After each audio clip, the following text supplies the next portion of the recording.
honorable listeners, order. Honorable listeners, order. I can't think for. Good morning and welcome on board. Abusia for mamu ina chima wakwa bebedu sa no penso ye do anopa bro rock 102.3. Said the munim no anopa boss yo trans say ya na je se ba bia ye di obi etie rock. What you say? If I talk and ye do anopa bro. What is at stake here? And some bebre na piapia na ubeti bi ne na ubeche. And check crown on Mampani Mahama betu dwa. So no pa alawa na watwam no de beba pa de. And yen kana konwa no kra wo press second time no kan mo no. But what do we hear?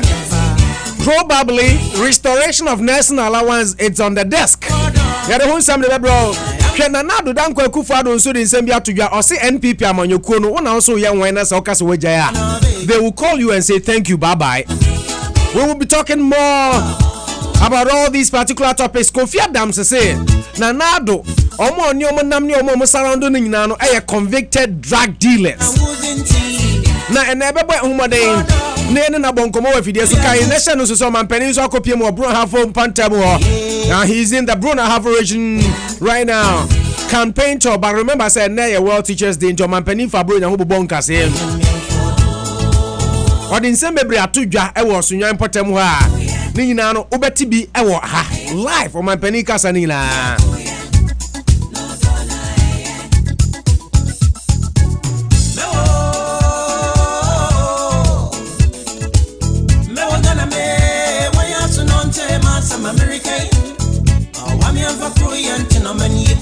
Momentum bonanya grabare no me yesi machara yesi macharo mewo viti tanya fawudi yesi mi atu me yendu baby mewo biare yoto na wana kumem mogo pado yamba pesa menkumi nyanka hu yetim na kami na yamba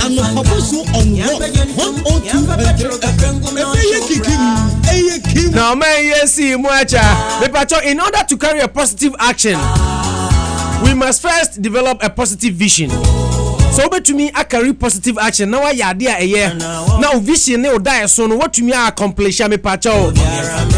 You can carry a positive action with you, but without a positive vision, you can never realize anything. In Tenano, I make catch say. Develop a positive vision, make carry positive action. Now all the results will be positive. What you say? And if we Dalai Lama say also die positive. Now say one positive action and to me and to us to me accomplish the positive vision. Even though your vision was positive, you must carry a positive action to realize your positive vision. And likewise, if you have a positive vision and the actions you take are all negative, how can you realize your positive vision? Tenano Pemekacha say, who carry positive action or positive vision now one obey to me realize it. Good morning and welcome on board. Across supermarket and across boutique Adaruman and open so you do some bro word of motivation 48 Blackstone River Road. So who pay Jedi? Now person no aduane na ye ode na odi Felix say de otegana bra ye ho ne bedidwa ye wholesale ye ho na stores ni na dodo na betudwa enoma no we ho kra koton Accra Super Boutique supermarket 48 Blackstone River Road ye bo ne da form kama so e ba ne so person say honorable life dia wa wonim asaf mamiele obemo adem bafu ba ko pe wo krum ha Super Boutique 48 Blackstone River Road is the place to be. Now on all roads LED to. I'm gonna kita ya cinema no pa bi ID in Kransha Sambro. Yen ko hwe weather report no quickly na Kabir Transport Services and Black Stars match omo bebo no. E ba cho beto unsamasa mo ja no beti nka odwumadi so anope. Wo beti kwasinya ntachi voice. Sanso na beti sports minister voice. Coach Ifensa from Grant wo beti ne kasa wa ha. All the stories, all the headlines. IPP wa go promotion so ya the bebro. But before we do that, me pa cho yen ko ne yen ko fa weather report no. Ne hu say then said the wiembesi akọ e dia fa. Sedu say the weather report bro wana nim say Kabir Transport Services. Owura Kamara ni onyam for Bajuma papa. 1103 Main Street. Say Opeka Akọ Connecticut, Rhode Island, New Jersey, New Hampshire. When him say Owura Kabir, ya roba kodi wa bank kwada no school no after school program ni nyina no. But just give them to us. Ya be mo ahome na otumi akọ adwuma wate. Na yenso ehwe nkwada no dia ma. Kabir Transport Services. Ria Postal and African Supermarket 1084 Main Street. Also tie a chinedy weather report bro. se ban se me pa cha upe adwene mpunam akrante oyo reyapo na osa oba ebesiesie ona bibia konka wote ase na ba reyapo a fish bia ope bia otumi to na daka na dia kogu dem na odi ni kakra unya no ba bia aje se reyapo sell an African supermarket minu abema na ya oni minu aba mere omo bo adwuma bra na bedi dwa ne to ne oma no dudu fakosi fie na edi ni kakra na ebeboa what you said. Okay, yanko help quickly say me no work say Worcester Crodium ha weather near 50 degrees Fahrenheit. Now say na breakdown not here. Anopaya aye 50. If I cho emo area do mienu na 59 by 3 p.m. na 63. And only maximum I benya no ne ebebo enwumre no nsia na drop down to 58 by 9 p.m. it's going to be around 52. Ebebo enwumre edu baako no na akọ drop down akọ gina 49 degrees Fahrenheit. Na say na say a breakdown the city say anopa ewia na ginam gedegede nze ewia mate kama per the forecast ewia na be ginam saa kopem se no osia bebo nje na de ewia mu be very colorful brightful into unze na ansane of 50s and e be come maximum 63. And from my name you say broni friend say wind speed me pa chow 5 miles na be bodu mi no from man be increase akwa gina by 3 p.m. so now I caught 9 miles per hour. Tisano etie. Pressure say am no work say so share say the weather no city and say the Wium city. Pressure 30.39 inches and will be dropping down. And our chances of precipitation 0. Wind speed right now 7 miles. And our weather is sunny. Wium da ho kama. Minimum 49, maximum 63. Visibility right now 9.9 and our precipitation ankasa 0 inches.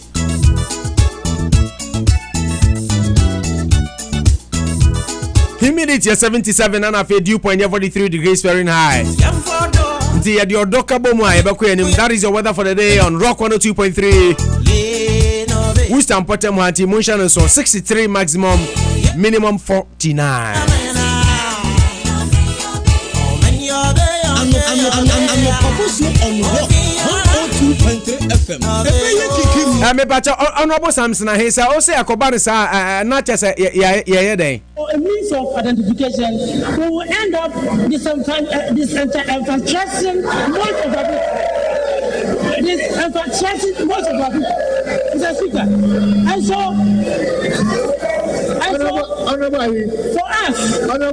for us, is that we'll end up with what? We'll end up with what? This franchise.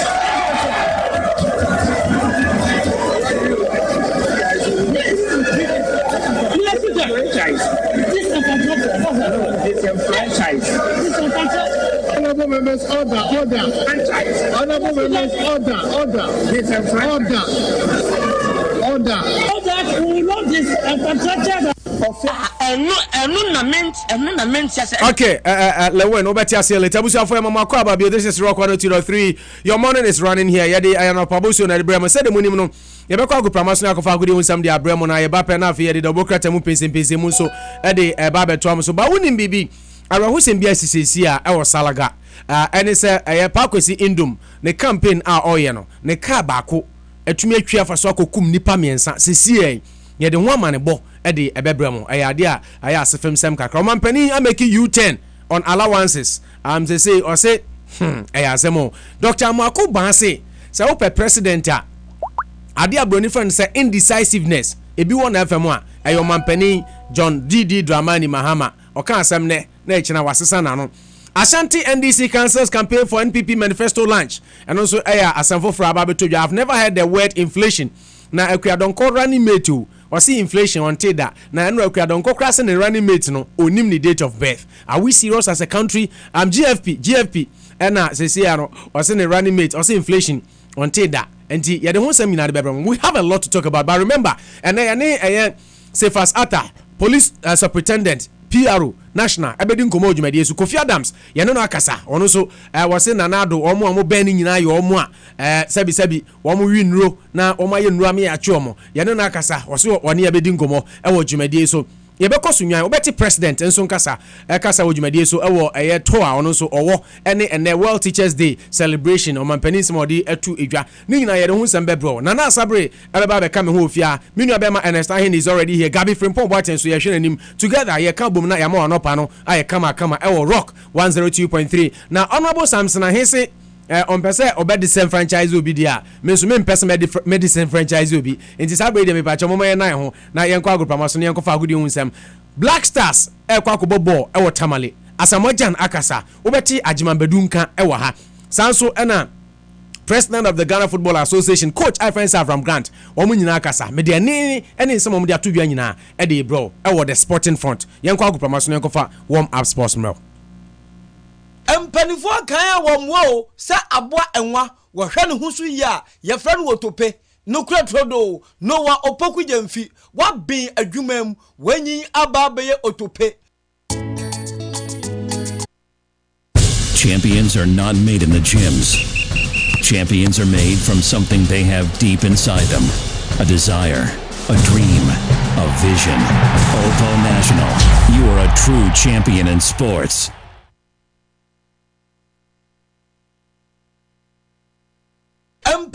Empanifo kan womwo se aboa enwa wo hwe ne husu yi a ye fra no wotope no kura trodo no wa opoku jamfi wa bin adwumam wanyi aba beye otope Oppo National on Rock 102. Oppo National on Rock 102.3 FM. Mina mesie what denchi okutireti.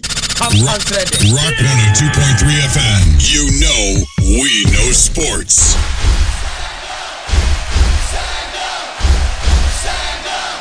Okay, stand up for the champion on Rock 102.3 FM. TFO Mamunyina Ache Mama Kwaba Ebredu sa no pen so agudi hu nsɛm a Mosomfo Noah Opoku Jamfi aka Oppo National mabuabua no on in the Sporting Front and on the Sporting Front me de ebro say dem di kan na sem bebre wo ha ne wobete yemfa sadaka se ema Lisa Beauty Supply and African Supermarket eba ne se Wustam Potem ha uti abroche ba do peso Phyllis oti Ghana padia ene ebra 734 Grafton Street na ebedu dwa aponche odwan akrante owio mpunam adwene ni nyina no benya bi na ope enwa live snail enwa na ochene ni bi ato a age se Lisa Beauty Supply and African Supermarket 734 Grafton Street Bralisa ho na bon sampa ye kase Lisa nie ene ma papa nie no nya agro na ye die MNS Autobody Incorporated Sam ni Moses ebo adwuma ebra obidi atwu car obidi abo kem ana wanya accident na ope Autobody specialist amana sese uka no ede ama no MNS Autobody Incorporated Sam ni Moses eje car no a omoma ne ye kama enu apa be bofa ho na obi Highlander me ko hu na no pa de na ye na enu me ko ye de car na ye no masa ye ka kire kura wunyini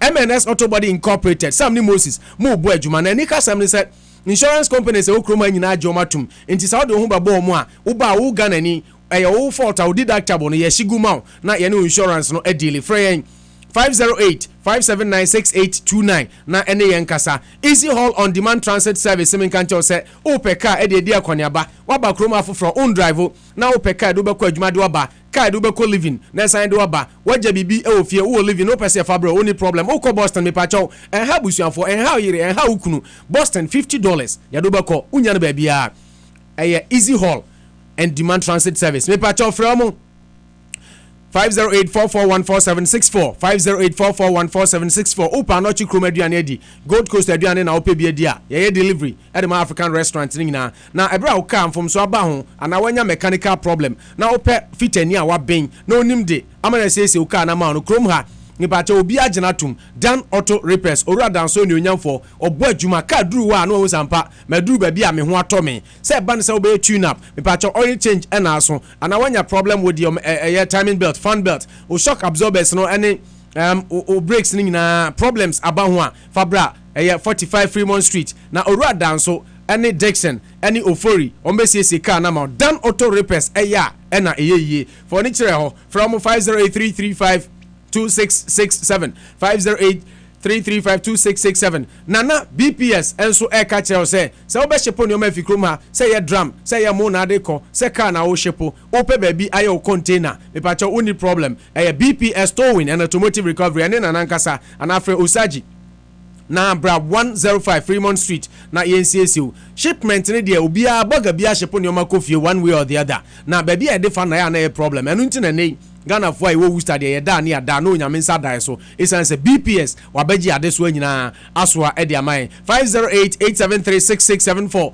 508873667 yare ha waso den o ma yare na dokro wa che dodo me pa cho ene Dr. Samuel Ochire nkasa aloe vera international product diabetes and how cholesterol level no akodu baby a de gina no wankasa ho se nkoyie o blood pressure no nkoyie me pa cho ye wura wonim sa woni ba na yarewa bebreba because ya na physical activity na akofom enu nti na esa woni Dr. Samekasa na pe cleanser no binom na aboa ama blood pressure no cholesterol level no gina baby esese gina atumi di ama wankasa nkasa wonim se doctor bia be ka cha se edru se awo no eba na ye wura winter season ni mu a enipa bia uputu on weight because aduane a wudi na no na wudi but physical activity na so te esan se awoni nti untumi nante nche kakra bia no wura kam enu nti na make amfo aloe vera product ni bi dia ma Fred Dr. Sami na obebo me pa cha me no we ka say enipa bebre anum bi edi ho dance ya wuti ho ye den 2024121283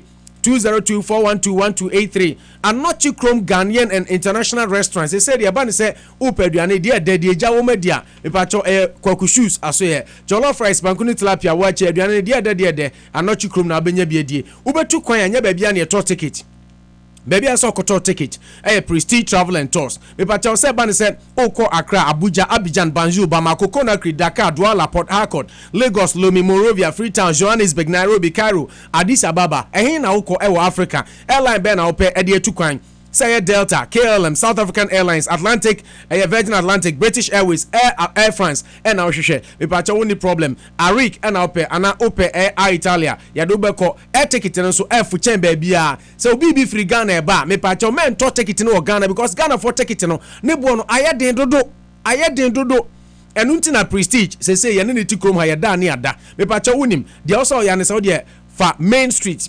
1094 1094 Main Street and our friend 7742436026 7742436026 na any Prestige Travel and Tours and Casa. There is only one way able to enjoy travel and that is with Prestige. Mwanza Financial Group Semin Kancho said upese odihini wo fie wo sikasam so ene omunkasa because omo ye experts mo be provided with financial solutions ene wo what to fie o America Crodium ha me pa cha uni ade friends mortgage protection dia Mwanza Financial Group ene omunkasa free take me and quote me free offer omo abeba ofie omo they won't even let you drive to them, they will drive to you omo abeba ofie enkyerɛkyerɛmu bi a wohia akwanya bi a pesa ofa so na wo save sika ema o madache o ma college ni nyina Mwanza Financial Group ebeboa me catch say omo represented the biggest bank America Crodium ha nti omo they don't get paid from their consultations and expertise advice but they get paid from the bank they represent and unti na esa otumi fabro nya hobobo nkasem ene Mwanza Financial Group nkasa we a small scale we bie wadwuma usikasem no hu se de osi run no se de osi tutu onioma from ombebo free omonyo kapreba Mwanza Financial Group say what of you what car opesa refinancing adano so kodena from nani omukasa sa afa na opesa otofie kura dia omse wo de wo realtor wo bibia ba from no mo expertise advice ekwan be fa so betumi atofie no na betumi plan na aboa na yare anasa adwuma sa ye koba efie no ya nya mfiri wunsa ama credit amubu angu form me pa cho Mwanza Financial Group se wo de omo Wuban 21 Cummins Park C228 but pese ube driver ba omo a men drive mba from omo abeba waso ye ne wohie bia no omo no beba beche me pacho 978 590 0330 978 5900330 na ni customer won Mwanza ho ne say sesi anom so mo pa adwuma efo ti se wo krom ha na se wo pa adwuma om se part time job me pacho obetumi anya take home ebetumi between $500 to $1,000 eno ye part time job keke Mwanza Financial Group investment kancha osebra fra omo ebe training ehia sa obenya GED ana wo bachelor's ana associate degree dabi eno enya adwuma ho de ehia sa oba omo ade obefa training mu be training no waye omo exams o pass wi anu no wanya adwuma part time job o se $500 to $1,000 obegi de agu botum Rock FM yɛkɔ ne yɛkɔnunum ne yɛkɔhwehwɛhwɛm na deɛ yɛ bia no ne yɛde abrɛ yɛn Ghanaian community te sɛ woyɛ obi a wopɛ adwuma part time basis a Mwanza Financial Group say from mom sɛ wadwuma yɛ so ani a from part time no mbɛtumi afa full time na just say no deɛ sɛ part time kra no wonya 500 to 1000 deɛ just imagine how much I will be making a week abra woyɛ full time. Mwanza Financial Group say from 978-590-0330 na ɛne ɔmo nkasa na ɔmo siesie na bibia nso etumi enkonkan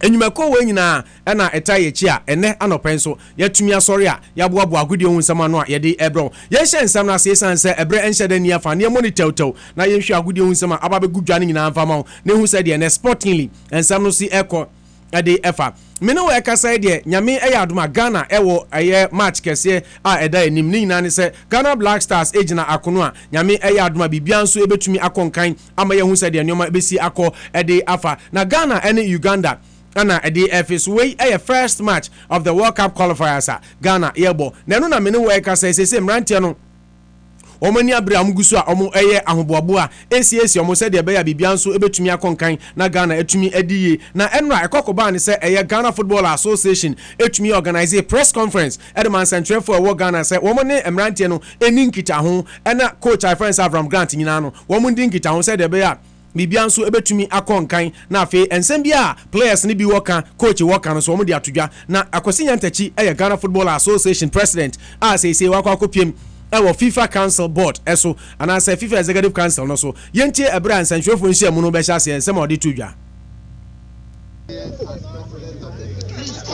And not because I'm a member of the FIFA Council, so give me some space. I can't even see them to the next World Cup, which is in Russia 2018. And our match against Uganda is the beginning of the journey to qualification to the next World Cup. The match is very crucial and important for us. And we already have the experience of qualifying to the World Cup. But this is another challenge altogether. It's a fresh challenge altogether. And so the expectation of every Ghanaian is that on Friday we play and win against Uganda to set the tone for a qualification to the World Cup. And our players are here. And as usual, we expect them to show commitment and ensure we win. On this occasion, let me also make an appeal to Ghanaians behind the team and offer them the needed support. We need people to fill the stadium in Tamale on Friday afternoon so we can win against Uganda. So let me use your medium to appeal to all Ghanaians who are in and around Tamale to make it to the stadium so we can offer our unflinching support to the team in our drive to qualify to the next World Cup. We are president of the Ghana Football Association, Wafu Football Union president, Sansona CAF executive committee member, and now FIFA executive committee member. Open your friend say, Kwesi Nyantachi Ghana Football Association president or no, and now Osati Tono for the press conference. Enra, etumi ekosone Frodia, na yekopiem our Black Stars captain. I friend say Asamoah Mensah Jan so asoye yebisan sa Asamoah wankasa nan say na onya fit. Now how does it feel? Say wasa etumi ababa beka union mu a say mu ba be start another journey to Russia 2018.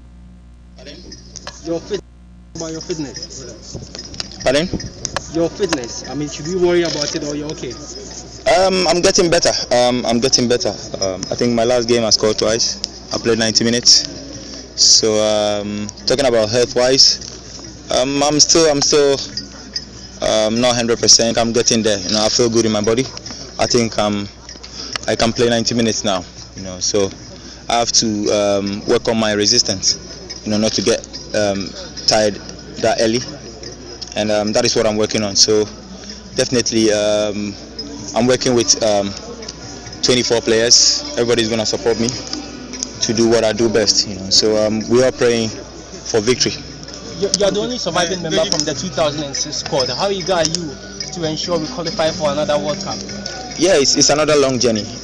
This is the first game of the qualification, so we will try our best to make sure we win games. We cannot just say we're qualifying, but we have to win games to the end of the qualification. Then we see what happens. In our game against Rwanda, the bad vibe around the team didn't help. The supporters didn't show up. I mean, we are playing in Tamale. What would you tell the fans? Yeah, that's a good question. I'm appealing to all the fans to come in their numbers to support the Black Stars because when Black Stars is playing, I think it's the whole of Ghana that is playing. It's not a club side that you have a portion of supporters that are coming to support their team. This is the whole nation. If anything happens, the name is going to affect everybody. You know, it's going to be Ghana, not individuals. So when the national team is playing, I appeal to all the fans. Even if some fans are upset, you know, we have to just put everything behind and then make sure we come to the stadium to support the team, because at the end of the day, it's the Black Stars of Ghana, not individuals. Impressive. At the end of the day, Mepacho is the Black Stars of Ghana, not individuals. Black Stars captain Asamoah Mensah Gyan and Odin Samutudwa Enra and all Ghanaians say Omumra Tamale Sports Stadium come this Friday. Said the president of the Ghana Football Association Kwesi Nyantakyi SRT Tono say Omumra na mombeta yechi na me no we kasa de Andrew Dede Ayew oni ho ono na nkoye deputy na ni deputy asese nyame aduma efiada obe deputize de ama Asamoah Gyan ene abrante friends Emmanuel Ajimanbedu mikobi na manka bi de ene wa nkokora nkaye Ajimanbedu Ghana ene eye Uganda ede na wonso yentemfiri wa no. Every player is in the camp now. We're leaving here tomorrow morning to Tamale to focus on our operation, and we see what will happen. But with the quality we have, I think we will make it. Although it's a very difficult game, as after the World Cup 2014, they drew with us here in Kumasi and they won 1-0 against us at their home grounds. They are having a friendly game today against Togo. We know we will watch it and see how best we can counter them. But we have quality to make the game very easy for us. It's obvious that Ghanaians are not enthused about the Black Stars as she used to be. As a senior member of the team, are you worried? We are always worried, but we know they will come back. It's just a matter of time. We are just appealing to them. They should come to stadium to just help us. Without them, it will be very difficult for us as we are commencing on our World Cup qualifiers. But whatever has happened. We have to just focus on the games ahead of us. What do you think you're able to do to turn this? Just to win the game for them and to have an exciting football. Okay, but the last time we played at the World Cup, it was not a campaign we would want to remember. How are you guys eager to qualify for another World Cup and correct those wrongdoings in Brazil? I think it's behind us. We have appealed to the supporters and the whole nation for what happened in Brazil, and now we have to open a new era. So we are on it, and we hope we will get it easier for us.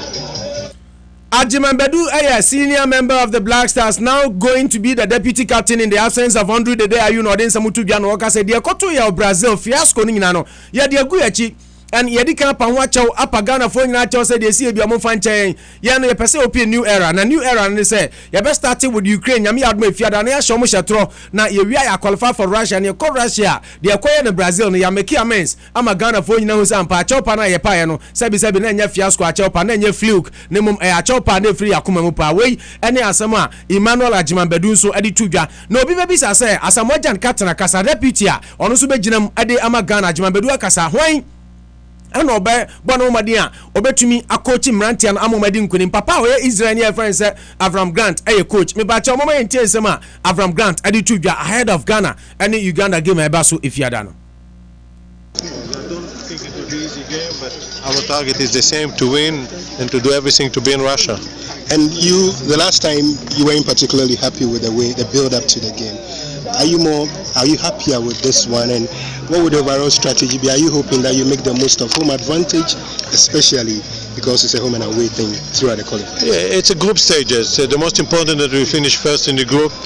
It's a very tough group. All the teams can qualify, but we have our own wishes. We want to be there. We are playing against very strong side. I will not speak about other thing except football. I say what I said the last time. We started training today without 3 players. Tomorrow all the team will be together. So the most important that we'll be ready for Friday. Even we had some difficulties, we will be ready on Friday. And personally, how big will this be for you? You've coached in the Champions League, you've been at the Nations Cup. Is the World Cup one thing you really want to be at? I was in the qualification to the World Cup with Israel. Even we are a small team, we missed it only with 2 goals. Even we play with group with France, Switzerland and Ireland. Now it's in Africa, I'm in Ghana, and that's what I want. I want, you know, that one of the reasons that I came here is to understand why from this talent in the achievement is not the same like the talent, and Our target is to do a lot of good things to be in the top of the world, and everything is started Sunday. So we need to do good Sunday. We need to finish first in the group. Then everything is possible. We have the quality. Wey any Ghana Black Stars head coach I friend say Avram Grant and what also say Ghana talent party ye wo kantama na momusha achievement no now they measure talent na emfa enunti no Israel ni ba oya na dwen say da bi mentena Israel bonten so me nko England ko coach bi o meba Ghana na ma ba behwe de nti a Ghana what talent na mo meba achievement a wo mo e wo form nti o say ebre so say wono so obetwere ne din ewo Ghana books na nyame yad me fiada na e sha say coach IFM Avram Grant o tese ono okochi Israel e ma 2 goals pe na amwa akomkrom ko work out sata amaya kese bi ti say France ni Italy ni ade nyina na omo group but no kra no omo me say work up no only by 2 goals in Africa Ghana what talent say pa ne de ekwan bia so what the omaya friend say Ghana e be kwa kopiem ewo Russia 2018 World Cup na just no so nsma ene ababetodwa coach ba ko I friend say Ralph Zumdek obeka ya obi odi Ghana bo bachi de waka ni ye power coach wa Ghana local teams ne national teams na no ana papa ne di nsem bia todwa waba be piem wo Ghana ena manfo bebre bisa say eh na Ralph Zumdek dia wo pede wa ha na wo se a Black Stars a wonka ho local team bia nso a won coach bi na ede na wo pe wa ha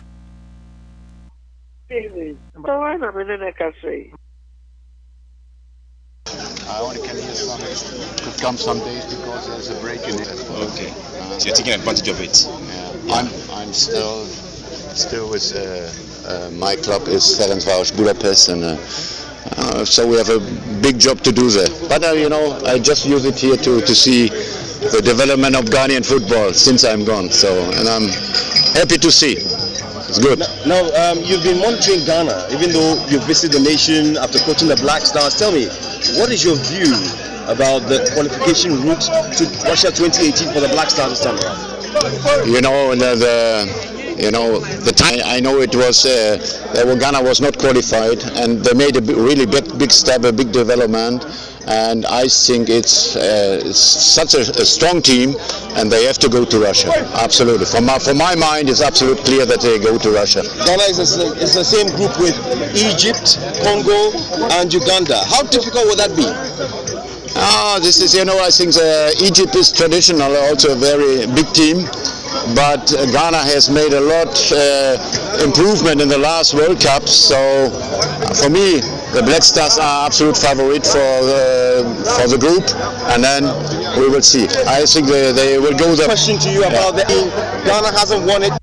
We and some coach I friend said Ralph Zumdek editu dwa was say oba Ghana ebehwe Ghana players said see develop na Ghana you might be a Danakuma, so even though he's not a Ghanaian, he's a white coach obeya adwuma o Ghana na odo Ghana for yi kire nti da bi okwa na oba na Ghana o group a Egypt o Congo hwan wo mu ono de o kan say Ghana is the favorite. Say what here was say Ghana ni favorite. Yes, a kwambia so on my Ghana ebetumi qualify. Was say e call Brazil by no. Ya making a lot of progress. Ya the bibia to echi ama e Nations Cup crowd could do final. I know just ampa Ghana ye develop what ye ko ye nim ti bibia de ye. Na me pa cha de eche ne say ne enra ade ebechi ene areho semba akwa sa sibio e wo Ghana. Ni nyina ne say Ghana football coach kese ba ko pa. I friend say coach Fred Osamdiodu ene Arahosma Abba and say Osamdiodu wadaya wan sorry na Rock FM de unze wo de ye mo obi wutosa na Rock FM ye tia na ewirim me pacho ye nsantwerefo de akire wo Ghana ene ne yere ekasai ye ntie abra o confirm story no Osamdiodu is no longer part of their living. So why na me ne kasai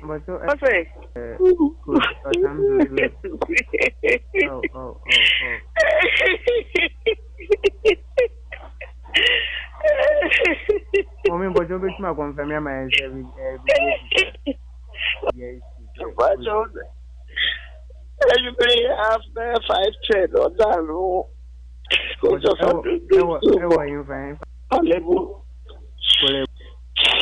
Okay. But now we didn't hear Monica Osamdiodu. Monica Osamdiodu. Na just say wa hwa aya asefem sam esu nyina bam coach I friend say Fred Osamdiodu me no we ka say on kan ti asefo ho bio say de ote say ono ankasa na yire e ka na nra no num pai mu pepepe anwumre e wo be te say eye ayan ha o hwa na just say eye abe te say 1:30 ɛhɔ baabi ɛna kyerɛ sɛ coach ayɛ friend sɛ Osam Diodu wotumi ɛka nkyene gu yɛ asese wɔn te asefo ho na ɔkyerɛ mu sɛ Kolebu ayaresabea ɛna papa yi okoko gye mu nti from us in the sporting fraternity na ayɛ kan sɛ may his soul rest in perfect peace. Osam Diodu will contribute Nikota a lot. Will coach junior national teams, under 23 black, under 20, and afe was coach Black Stars. Why Juma Boa a contribute Nikota to the development of Ghana sports. Until the year can say Nyame on Fanisi Emfa Emai Araho Sempa and Atuye and then. Na samba konso a esi ewo Ghana se de minim Ghana de bia ye soria and a we say we na ye say Osofo baako bi aba beto dwa sesi a mepacho your friend is Prophet Thomas Ofosu na oni Kiss FM ekasai na papa ni di to dwa say Ghana Black Stars player baako ada bia sorry anu wepra da bia anu wepra a your friend say Kojo Asamoah mo ka say natural plan no pre-plan da bi wasi bibi pa na aye no na say adekro ye na de opo national me ntumi nka mo de mo ma yentie sofo a your friend say Thomas Ofosu abra oni Kiss FM ekasa nsem a wodi etu dwa fa Kojo Asamoah ni pra no ho. Last week, 2 weeks no more right. Now me friends fasting week akra. Waiting be 14 days. And 14 days no more no. And the whole bonfire no nyame bi emene na me ho adi bi say ya to a confirm ta krabi. I said I didn't bo moje mu na ya to every north. Aba I didn't buy no me ho say aba be wo obi na nipa no she football boot ni host. E sha ade ne kwa akire no. Nipa ko na ade ne wo na nan no. Na o she friends Juventus jersey. Eti ni bisa nyame okronkron se adewe asetrene se na brade ne kasa ese eye Kojo Asamoah a obo Juventus no ono ena obi ayewe ato nedro na mehwe ade ne ani so no na ese ade ne fi northern region ho side ena nipa ko no eye sa ade ne editia no na nokre ne nyame anim ni ya bo ho pa ye nso a hwe ne o se ye fa ho no mo ni ade a ba only say the Kojo Asamoah na gata kwa na fi se wo me kra me shia no one on one kra da me hu no da in my life bueno wa bre wo if anything in the football career mo too much especially media me de be bo me hu se ba bi biara sa de ni free buy ye no me the only thing I mean if anything bi a Kojo Asamoah na busuafo ni bi na akwanche nyakopon dia ma no na wo say ye ho adwuma so abaji kwa de free buy no e be yi dia ko be free buy na fe Kojo Asamoah ade ne ho a sai planning e keka ho no ensign ma bi mu da e wa sachi we.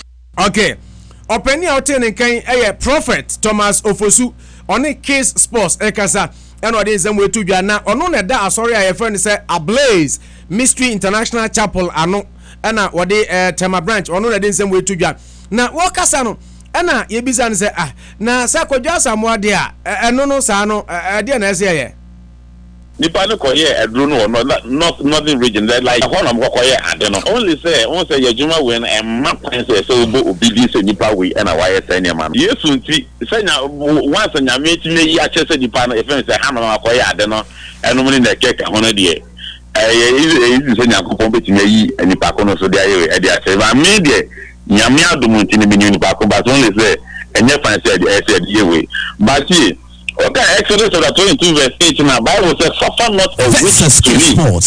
Yes, Suba Bekandi also the book of Luke chapter 19 verse 27 says na matter for one person be medium so you know. More for mom na me kum. And the only thing they be say that you could also on person mo end by in the career. And the only thing I say better turn aside and back to the sender. Then nipa no full think or return effect or end Kojo Asamoah carry ano or no money carry be end. Simple as that. Now a bit so na e fear the whole Ghana will be able to say say na onipa we and I say ha and another problem free back. Nipa no or football player. Or football player or Bob Blackstar. Hey, or football player or Bob Blackstar. And then nipa be no na Prophet Thomas Ofosu de won kan Kojo Asamoah osi unim ne da na de na hu say ono na sesa na te dia sesa de na ese Kojo Asamoah oye. Oh, a very simple thing man yankopon adom eni nipa be bukwa ye we daily aminye we me family ni kwa nye we ehu me okra phone so na me no abon pa na nyame ahye ne hwanu nyamo but the bin so wa na o se nipa no otu anamon eye we eba because be bia o no me nyu say ade a obetimi anya kwa ye we aba ni mani mi ade but na busuafo ebetimi aba na ya tena se na ma yenye se eba be hye ne hwanu nyamo me na busuani bia eba said be or no and represent Koja someone into one and a more. A radiation when no yamo. Never here and say be a Koja someone I got a meeting in a bonfire street for you maybe a direction be maybe I said never mention no yano. No, I don't know Yabedi and you win the first time. And you win the first time. Now, baby says, and you win the first time, dear, and the first time on air, dear, here. But your way, Prophet Thomas Ofosu, or no, that a Blaze Mystery International Chapel. I know now, unim baby. Wamana what they no so say call Accra has a phobia. Never say that until the bones are rotten. So, okay, say, oh, Casa, oh, we and say, and you win him ready kind. Papa di kind but two just say well no was boss has liga ye boy we na anu ya na has for so mbeje no so catch romu plane say has omu twi omu ni betene ye pa wo muntu menye isan say na eno me bi she Accra has folk wo mo park ya Accra Sports Stadium no so na kotoko na de ko she ho it is a has wo ma anye bibia wo muntu menye ligi da na papa na hyase asan de nsem ya betu dwa say ananu wo da ho na nyame yi ade bi kire no na Rainbow bi nam wiem and the Kosi Accra Sports Stadium and the Din Sherabiaba. Now, has a Beji League this year. We patrol no Yamana make no. Open your friend, Pastor, and as a Prophet Thomas Ofosu, our da a Blaze Mystery International Chapel. No say phobia, no meno, a bit trem.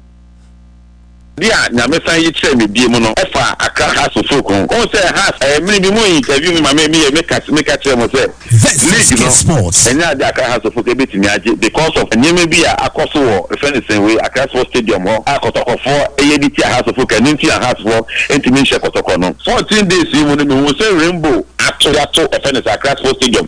Pitch no so ankasa na don't who make kasa say Rainbow na be ye we no oyichi me say ato beto pitch no so na me no nyama aba defense Accra Sports Stadium back. I can tell you with all confidence say Nyankopon sports next season I be 2016-2017 season no has to folk Ebeji League no versus sports. Okay, me pacha sauti here.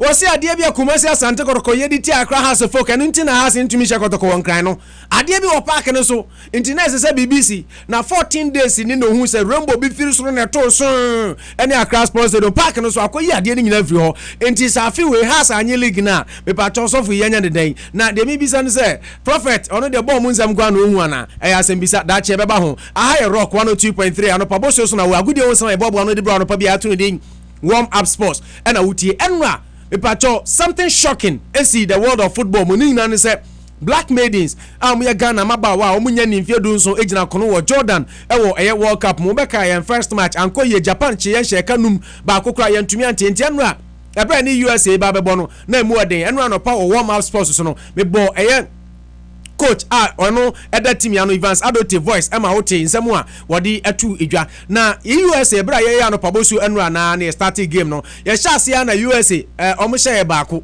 na msi asadru ho ya mo 10 minutes kra no ma hye first goal na msi buei omo sa ba ebio na pepa cho black maidens first half no normal performance and so in the second half no omo at the revival they were just simply renaissance and buy and sweja edigo America for so afi ye take no and ye senya penalty and ye show Ghana black maidens underdogs from nowhere etumi ba be say United States of America ba ewiase ma ba obomu a mudi mu akotene pa e ka mienu e ma US e ka ba ko mutumi share na ho ne giant Ghana enya first 3 points the tie any say Sesi Ghana enya akwanya say betumi aboy modern near winning last match against Paraguay na ya qualifying to USA has it all to do with our mind your friend say Japan te Ghana to me share Paraguay because they can about the two biggest countries Japan and USA Japan share Ghana and US and so Ghana akwasha no nti say Ghana to me share Paraguay na just akwanya ba say Ghana black maidens omo betumi qualify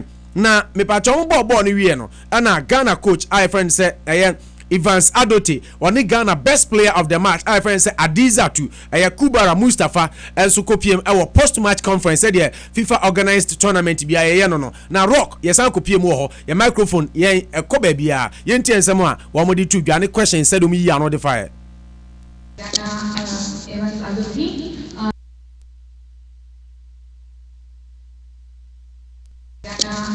Evans Adote just going to ask a quick question to the players.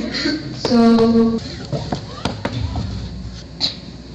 I just want to ask you, how do you feel about getting this award? Like, it was a tough game back, and how do you feel about getting this award? Thanks for the privilege. It is all joy. because going down 5-0 against Japan the other time meant something. A defeat nor draw would have kicked Ghana out. Winning 2-1 today determines our fate that we can maybe move to the next round. So I am happy for the victory. Coach, I find say Evans Adote. I would say Domzi born in Rofono. Coach Evans Adote. Coach Evans Adote. Has had a tent to Babrichena Bruni, the ultimate money. Yes, I almost almost boy and almost bread. Now square. Sanity. Opening our that Black Maidens Committee now as chairman. And then Augustine. Mr. Augustine. Also, they say to ya. Match in Japan match na ye bafie na wo obi anymore na US so a share Paraguay for 6-1 na no kwasem ni ani daso ani ho na mum e bia de meka ne se wo nyame a ade nyina no edibo enti no na se ya pa no ne e wa werehye mu yankopon no se obaboa ama bibipa aba. Chairman utie Ghana radio ne amo frɛ yɛ nyinaa obi a se team yi preparation anko sana na anka previous Black Maidens team so menyo obe kan sɛ ɛno affect team na say yo so ka motivation gyina nema bebre so ebia sikasem ebia bi ana bibisa no na ye die no se yes kasem dia na e no koretudo se ya eno kase wo hey ska de be man kula no kura de to samina kura si o menema no e ho din nanka de bia e tu kwan a sabre no e mo mo pediem kakra on betimi e de bia to samina no to reddit e de afre ofie.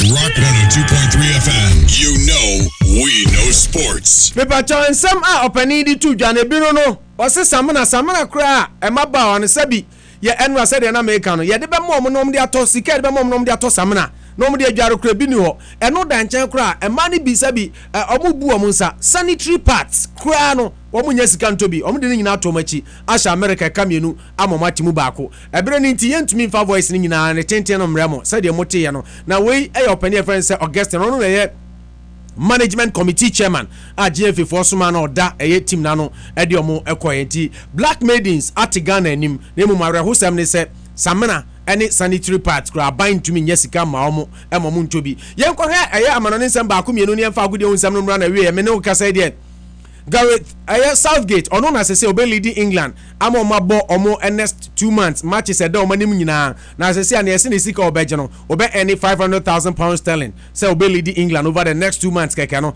equivalent to his annual salary abusumi ni afi ni nyina sika oje no na ye close to £500,000 but instead say ye pamo Allardyce near do ono aba be caretaker coach for 2 months pe no ni sika obenya no eya te say afi mu ni nyina sika ya oje Manchester City for tries and combeto Gabon striker friend Pierre-Emerick Aubameyang in the summer according to Borussia Dortmund striker no oni 11 ena ekasaye ena Daily Mail akofade aba England na yekopiem Daily Mirror so ya Daily Mirror nsem omde abeto dwa nyina che se Manchester United scouts were in attendance at Benfica last weekend na ni nyina ne se Abrantie be pie wo Portugal potem ho omatu ne din say the new Cristiano Ronaldo or a 19-year-old Gonzalo Higuaín and Manchester United for Jose Mourinho pese of Fabio nya hobobon kasem because of Portugal to ma team bia nkonkoto enya no team Man United for omo ede no Crystal Palace for say there omo modern born Christian Benteke by the team na sesa into omo san pe another Brazilian midfielder your friend say Lucas Lima na osi akan de Santos and Alan Pardew say akwan bia so omo kwa akoto Abrantia no summer transfer window no say omo feli but they will make another attempt say they be omo betumi akwa akoto no Manchester United Abrantia we Ghana ni na so nsi akan ma Ghana osi akan de Holland. Your friend said Memphis Depay where Dapa no men Depay no but to me no I can say or say Manchester United so binti ya ono de oka yemfanfa Rock FM so na Mourinho onte say wa ma ho say or ye tourist wa ma mehwehwe ho oka kire Mourinho say the situation na o mani nyabo ani bi mo no ansesa obe quit Manchester United eno ne nsama nei Abrante Evans say Memphis Depay enso e de ababetu edwa na je say no so e de a ene ekoso eno no Celtics foresee Musa Dembele is not for sale, but the club's major shareholder, Dermot Desmond, believes that interest in 20-year-old French striker from Europe's top clubs is inevitable. Was it Omunyomajin on Betono, but it's a Kobase teams no pursue no mu nisika sa ometumi ekipo abrantia no ombe gym no mo dia jisika owura friend say Andreas Villas-Boas obeka obekochi Chelsea pamo no ko Tottenham ho so mo pamo no say no ya assistant to Jose Mourinho no na ne bibia ne say obeye te say Jose Mourinho ne charisma ne coaching ne bibia nanzo say now so bad he does not have his mobile number. Say when Mourinho in term say to the point he said Mourinho kra oni Mourinho phone number anko ye kra enone Andreas Villas-Boas name my name wade ababetuja England captain Wayne Rooney and so abaki 18-year-old and teammate Marcus Rashford say undeveloped into a superstar for Manchester and England because the talent ukita no a super talent and also and my name atumi ababeto idwa afi Wayne Rooney so asoye na ye kan sa no nyame eya aduma onim say matches bebre it's coming up World Cup qualifiers on mind bia prepare said be a obetumi agina yi na Manchester United captain friend say Wayne Rooney Southgate say nya dia captain band no obeje free nsam said amanfo bi ka say wasa tike be yank yen strip captain band no o say nya dia obepene na Manchester United and Chelsea so akwakohia Ningina ne say Chelsea boss friend Antonio Conte or say ekwan bia so onya Manchester United abrante friend say Matthew Darmian na ope say Mourinho Matthew Darmian emobi Inter Milan for so epe no na no na say no Inter Milan for say the Chelsea for the omo akowrem na hwe ya na Mourinho ejai Darmian de no amam Inter Milan for say abo mu hu na Juventus enso eni abre den say omo be ma omo team na gina yi na so Man City for say Juventus ewa Abrante be friend say Moise Kean omo say Abrante no oye youngster obobo 16 years into ene openi friend said Pep Guardiola say openo atono na so omo say nya de a omo be ja Abrante ne ana say ochina na je say no so no say see a coach friend Antonio Conte eni abre players ato as Abrante ba kwa ni dia beto dwa say Openo and Villarreal omo defender friend say Matthew Musakio na sisi ameno we ka say Abrante ne say ono nya de a wati bibia na he staying calm wadi mfie aduonu nsia ofri Argentina Chelsea Abrante na tono o say nya de a ono obebie na no aka bibia de afa ho say no kre say nya no kre he's not commenting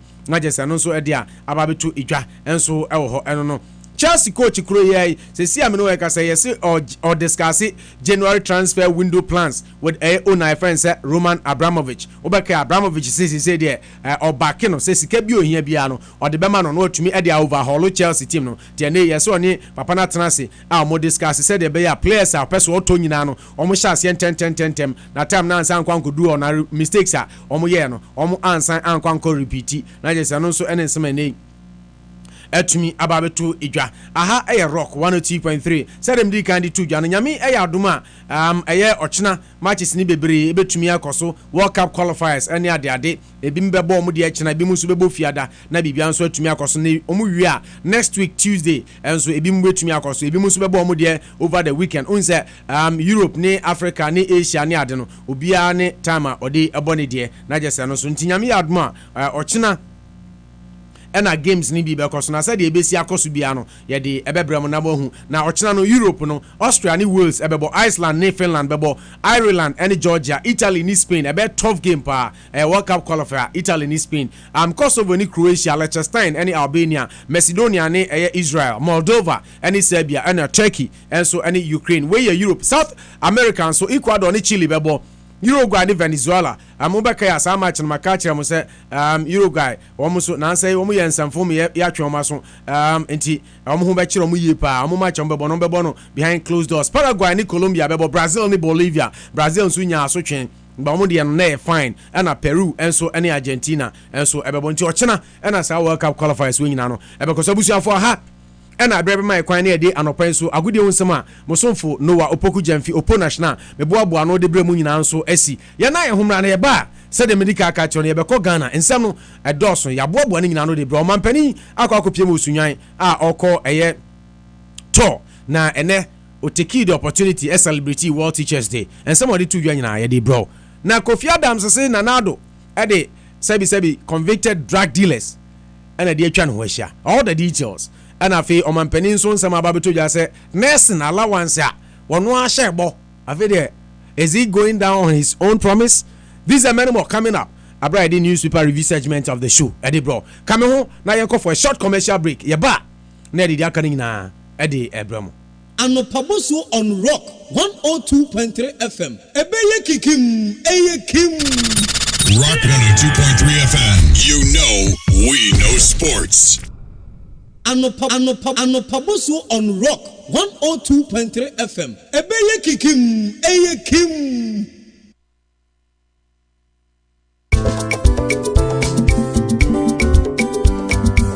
Battering soon and epe umpe obipe. Battering soon and epe umpe fabra. Battering soon and epe betuwa mawo. Battering soon and epe biara o value. Battering soon and epe di papa fie. Battering soon and epe umpe obipe. Battering soon and epe fabra mayanton. Battering soon and epe betuwa mawo. Battering soon and epe betuwa mawo. Battering soon and epe.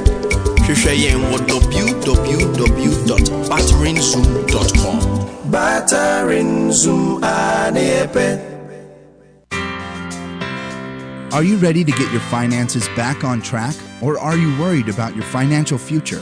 Don't hesitate anymore and let Mwanza Financial Group's expert financial planning solutions go to work for you and your money. We have years of expertise and tailored solutions for life insurance, college savings plans, personal finances, mortgage protection, disability income, and more. At Mwanza Financial, we pride ourselves on excellent customer service, and our number one goal is to provide you with the solutions you seek to improve your financial situation. Our dedicated team of professionals takes a proactive approach to providing you with the right tools that will guide you step by step on your journey to financial freedom. Call 978-590-0330 or visit us online at mwanzafinancialservices.com and see the difference we can make for you. That's 978-590-0330 or online at mwanzafinancialservices.com.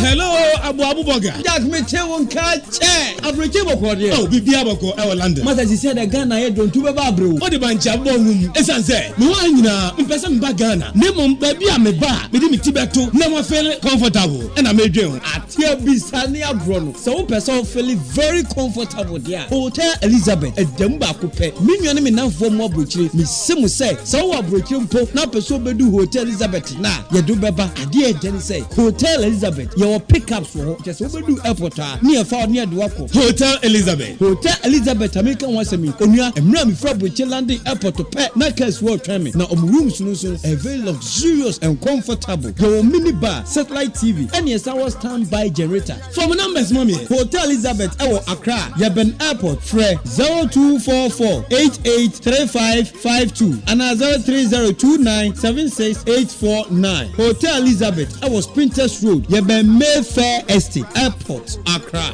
Hotel Elizabeth, yo Chrome. Fresh boys, fresh girl. Hey, Tommy, are you not going to work today? And now you ready? No way. It is because I have invested my money with a company in Ghana known as Echo Capital Investment Management Limited. That is taking part of the arbitrary work stress off my shoulders. Really? Oh yes. And you know, my association with them has made it possible for me to reduce the number of hours and jobs I do in a day. Hey, how is that possible? Good. Let me tell you. Echo Capital Investment Management Limited is an investment management company licensed and regulated by Securities and Exchange Commission (SEC) and National Pensions Regulatory Authority (NPRA) to provide advisory services and manage funds for both private and institutional investors. These regulatory bodies regularly monitor and supervise investment companies to ensure that your funds are well secured and properly and timely invested. I think Echo Capital, but I have a very good account savings in Ghana with some savings with some, dear bank. My sister, savings is different from investment too. You can't grow your money with savings account. Neither can you invest with the wrong firm. Do you know that your money, if kept with the right investment firm, can fetch you profit effortlessly? No. Do you also know that the business you have been dreaming about and the house you have been dreaming to build back home in Ghana can actually happen sooner than you think? I see. Yes, Echo Capital has the solution for you as well. Their products include fixed deposit investment, individual and portfolio management, institutional portfolio management, pensions fund portfolio management, project funding, among others. Echo Capital has good track record. They have high returns on investment. They make great investment decisions on your behalf. Highly competitive and negotiable interest rates. The higher the amount invested, the higher the interest rate. Echo Capital is located in Ashaleboche, Accra, Ghana. Contact them on +233 30 393 5531 or +233 30 393 5532. Log on to www.echocapinvestment.com. Echo Capital, your financial anchor. Your money is safe with us.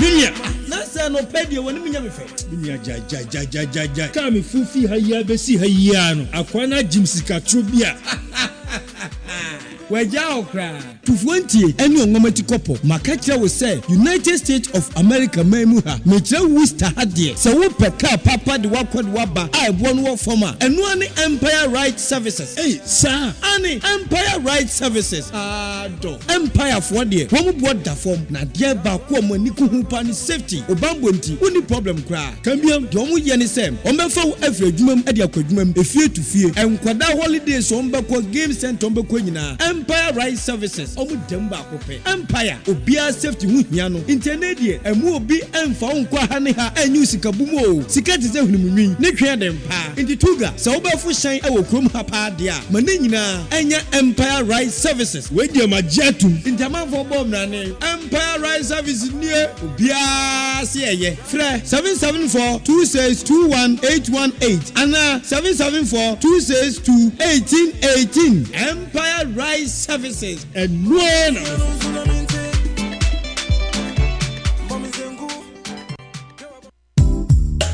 Prudential Insurance Company of America. Munisize Muye pabene awadwuma. Sa wo pe auto insurance policy dia eno ani Prudential Insurance Company.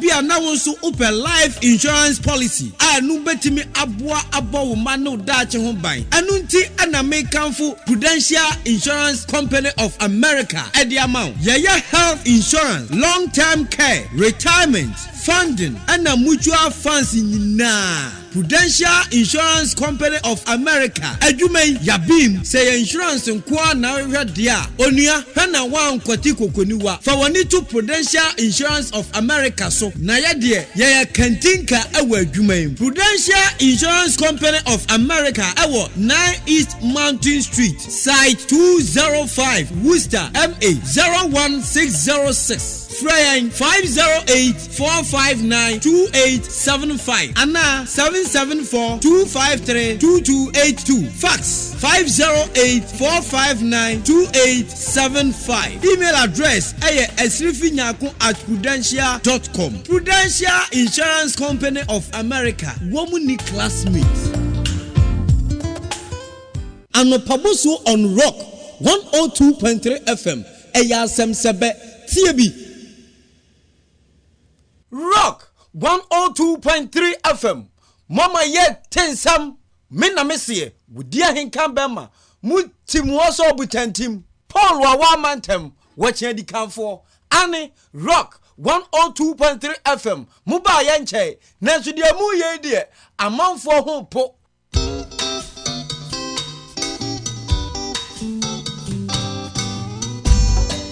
Asampaetia Obayansapo so obunuye won kana asam Tema futu sam kakre wa supreme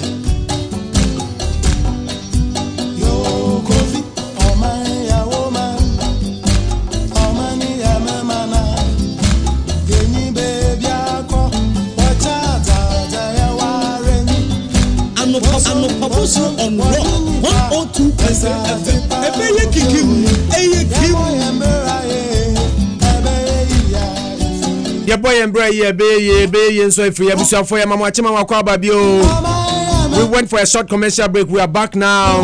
Yeah, the double cut and Pensemon at the Bramona. Emphasis on the Bizuma Danko Food Retail Outlet, 195 Pleasant Street. Abasa Upe Baby Dija, now Antonio, my papa, Yediane Papa, my Diana Yeda.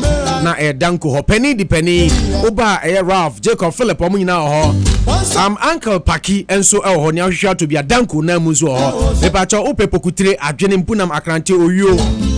Our wire, Nina Nubenabiato, Danko Food Retail Outlet, that chose a few new money in a papa, Benabiato, our Danko, Brabedija, na yen your stuff, what I say, yen penny, Peninsudio de penny. Danko Food Retail Outlet, 195 Pleasant Street. As like I said, so called the Amajuma from Alpha Travel Agency. So, person 2 coin now per air ticket, me pacho, you ready, $900, $950. Now, person 2 and a kakra. Lay away. And also a quenya da ho. Say me pacho you bet me amount opportunity no. Na what you make you scan kakra and 2 bones so ya no about you take it na okro no. Take it na airful na wo san etua no lay away no. Unya ne baby a o. Agi say Alpha Travel Agency.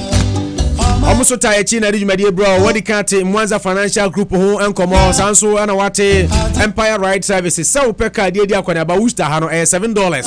And one software 774-262-1818. 774-262-1818. Now Oko Ghana now pe hotel abekwa dama ho adwo na unya asem dia na Hotel Elizabeth. Hotel Elizabeth na se obia jo matum. Ye wo off Spinters Road East Airport. Ye be airport inti se obe miso flight se obe si se obe hombe pre obe tumirika ni na no me pacho atwam.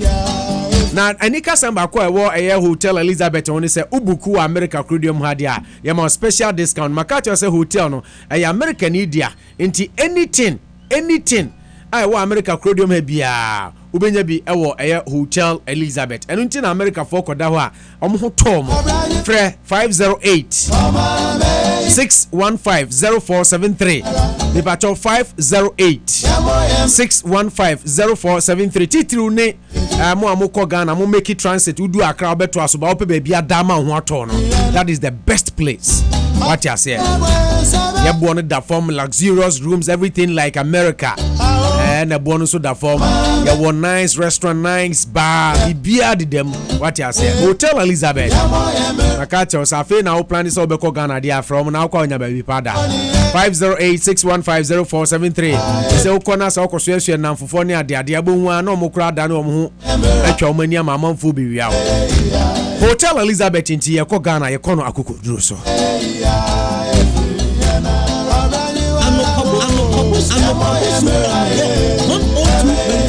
Eco Capital, what your moons me pacho said yes, I open baby sika na udache na wabo ho ban a anano ye ne lawyer ekasa ene eyempen focus atin mo kan o se dia anoma bia ne ho wu an ntakrama form nti efie ni fie what you say pesika ne bi ko fie ne ko sie with Eco Capital Investment Management Limited me pacho we ye microfinance o ye investment management firm.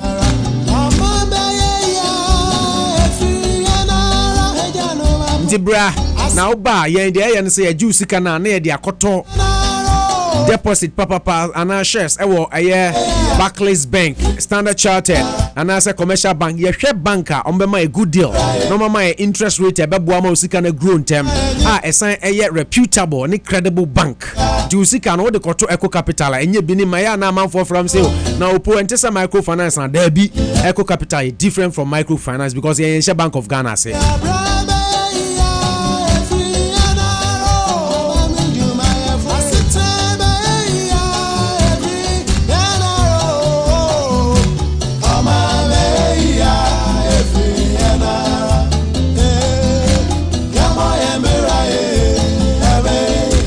Eco Capital no said the mekan no omo ye private liability company na omo ye licensed by Securities and Exchange Commission of Ghana Ibacho otie omo no me licensed by Securities and Exchange Commission of Ghana.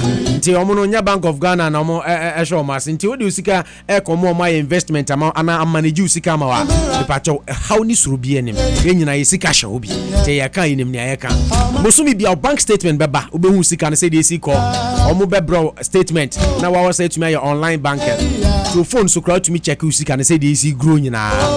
Echo Capital Investment Management Limited. Me patch from I was 020.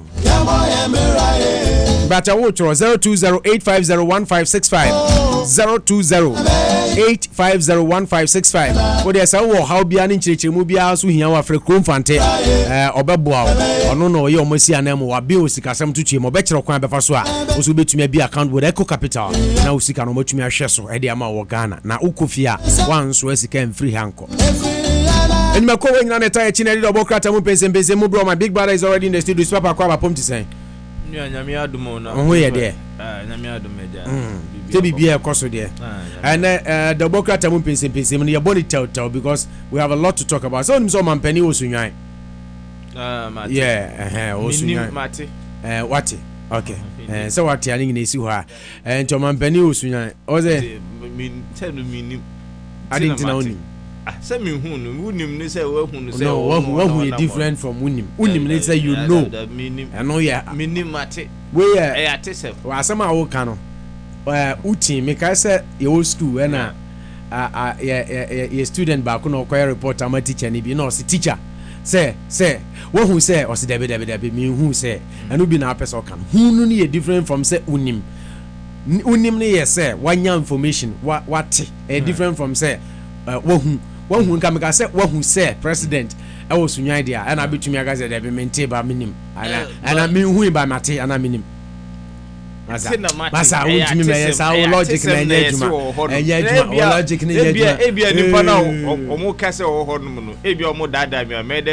because many interest and tina make us say no yes what see no na ye wo but Mate and yes so until because minimum say make and what who is different from Unim. You can know something without seeing it. So we say say president and say you have read about it. You have heard reports. Mate so but minim so yes.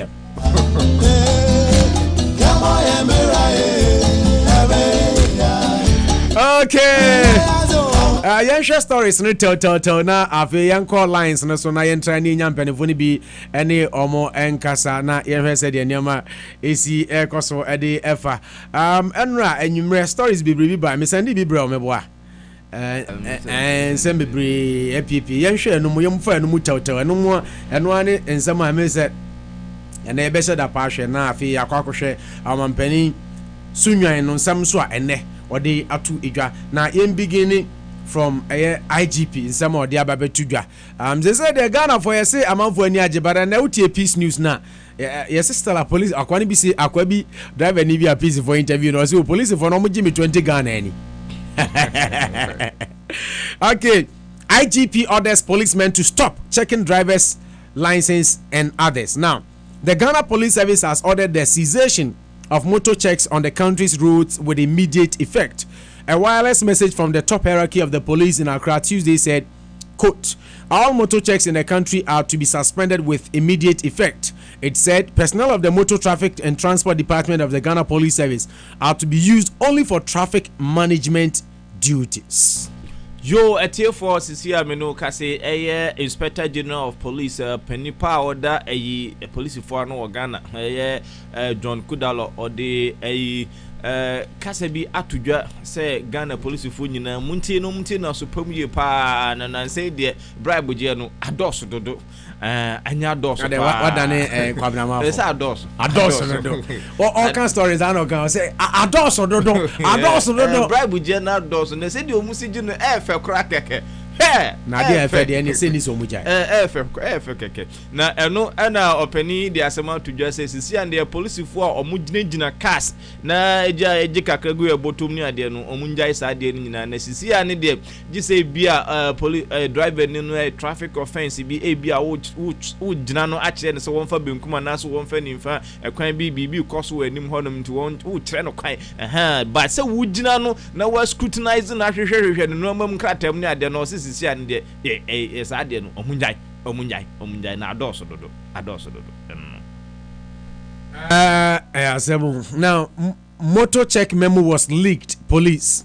The Ghana Police Service has said an internal memo directing all personnel of the Motor Traffic and Transport Department to stop checking driver's license and roadworthy certificates until further notice was leaked to the public. Superintendent Cephas Arthur, Director of Public Affairs of the Ghana Police Service, told Prince Minka on Class 91.3 FM's Executive Breakfast Show today that, quote, the leaking of these internal memos is a conundrum that we are all fighting. Perhaps it is something that we have to live with. All it takes is for one miscreant police officer to take a shot of an internal memo and send it out. It is something that is very untoward. In the police administration, we are deploying our rules and regulations to check it, but we may never be able to totally uproot it. We have to manage it, he said. Oh, a tip for the thing say, hey baby, say, chukeso. Inti not just a police for no we cry a memo. Not just enka omunya no press senka bianka. And be at da. Wow. That's someone for how. I wouldn't say you say boat to some amount for wow.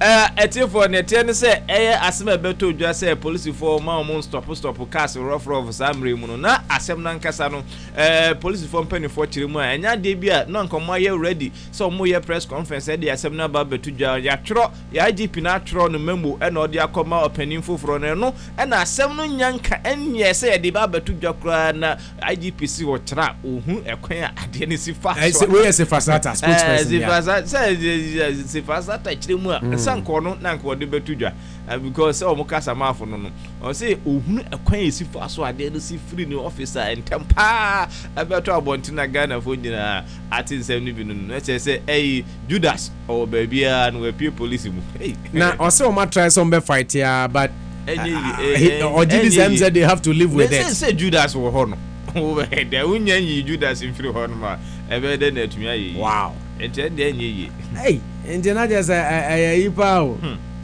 unza and ehun ba no Judas wo no de o ya de papa Judas ansem papa no de be ba bontro so mu ye bibi na enyense de and Judas de no so be ba bontro. Okay, yeah, let's move on. We'll come back to that story. NPP plotting to embarrass Amisa Arthur. This is from Esiedun Ketia. The General Secretary of the National Democratic Congress NDC, Johnson Esiedun Ketia, has charged members of the party in the central region to work hard in winning the region for the party in the December general polls. Now, according to him, victory for the party in the impending elections will help paint a good impression about the clout of the vice president, not only in NDC but the region as a whole. He explained that defeat of the party in terms of votes from the central region will mean a disgrace for the vice president, as it will be interpreted that his influence has waned in the region and subsequently affect his political aspirations. Speaking at the campaign launch of the Deputy Central Regional Minister and Parliamentary candidate for Aguna East constituency, Queen Star Pokuya Sawyer, Mr. Esiedun Ketia, popularly known as General Mosquito, alleged that the NPP have hatched a plan to embarrass the vice president by winning more seats in the central region to send a message to Ghanaians that the vice president is not even popular in his own home and cannot be influential as such. Yo etie for ne ten say your penny FM Esiedun Ketia na okasa wo rally ase na ho no de atudwa say eye central region for momodian no monto aba ne ye papa no monto ma eye NDC aba no na ni nyina no kire mu a sisi eye amenimu kase eye vice president otisisi ya no ye eye central region ni ba nti o kire mu a say eba ne say regional to aba no kese amfa mana che say no magu sitting vice president na animu asiye papa na che so no akasa no kro mu fi krampo no onye popular omunjini ntum na ebe dey and ebe man the political career kra koso enti we na watu Aguna East constituency members ni nyina afo ɛwɔ ɛyɛ ɔmo anamusini a ɔgyina hɔ no wa prem na hyɛ bedwam akundwa no ɛwɔ hɔ no ɔmo de ni nyinaa ɔmo aka kyerɛ ɔmo sɛ ɔmo nyinaa mbɔ mmɔden no ɔmo nto aba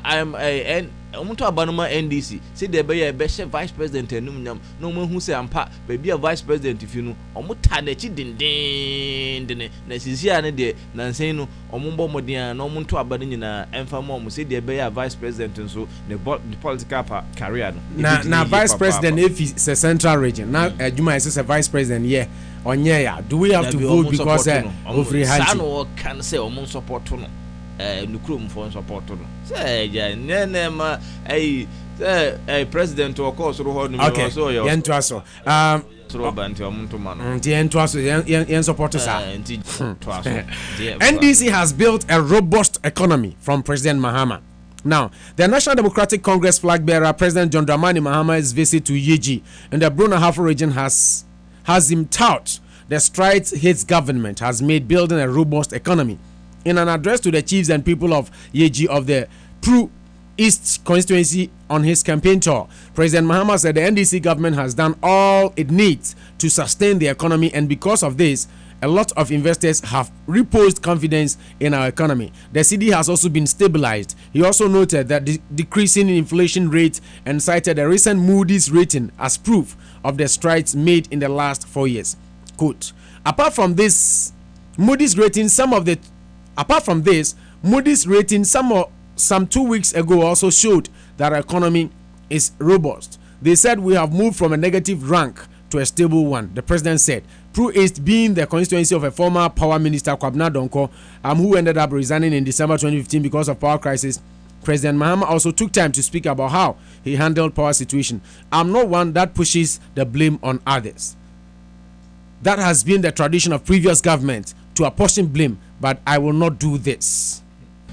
Yo, a tier for ne 10 says here, Meno Cassie, a president or nam. Empotem honum baby a from say Pru East honum ho and our bona pro na pro bandina kwakudu na ho and one NDC supporters ni sympathizers bebre ekasa and wo to phone workers see idea Ghana e ban say economy ne pa dia akoye papa Ghana economy sisi andi gina na so o se o chirimu abrofu kase me robust ese no ho ne ho den a chese wo no kra enwo ni nyina ne so o sisi ai Ghana cedi no waye adwuma amasisi ani gina na so a enko nanim eno so enko na chi ne chese obi antumi wo no to ba bia o dollar for na dollar no obo no pounds no obo no sa nso na ayo chirema inflation so forma na ekọ kama ni nyina kire se bibia akoyie na nansen kura reviews a eba no kura mpo no service a eba no kire se Ghana yakoye nim yie pa economy mu ni bibia mu entie no na o kire se se dia wasi build a economy na akwakosi no de se etiefo ni nyina omudina ho mutie no ni NDC fo achifo nyina ombo mo homodin na aja omodin support eta na chiri na nya waye no ababedru no omoto ano so na akwete say JM to aso ne yanko. Okay, moving on. Let's take this story. This is coming from Sedun Ketia. NPP fielding criminal suspect in DKM crisis as aspiring MP. Sedun Ketia. Governing National Democratic Congress NDC General Secretary says there is circumstantial evidence which shows that the NPP are architect of a microfinance crisis that engulfed the Bruna Hafo region. Johnson Sedun Ketia said, although the NPP publicly sympathizes with the victims of the microfinance crisis, they are in truth shedding crocodile tears.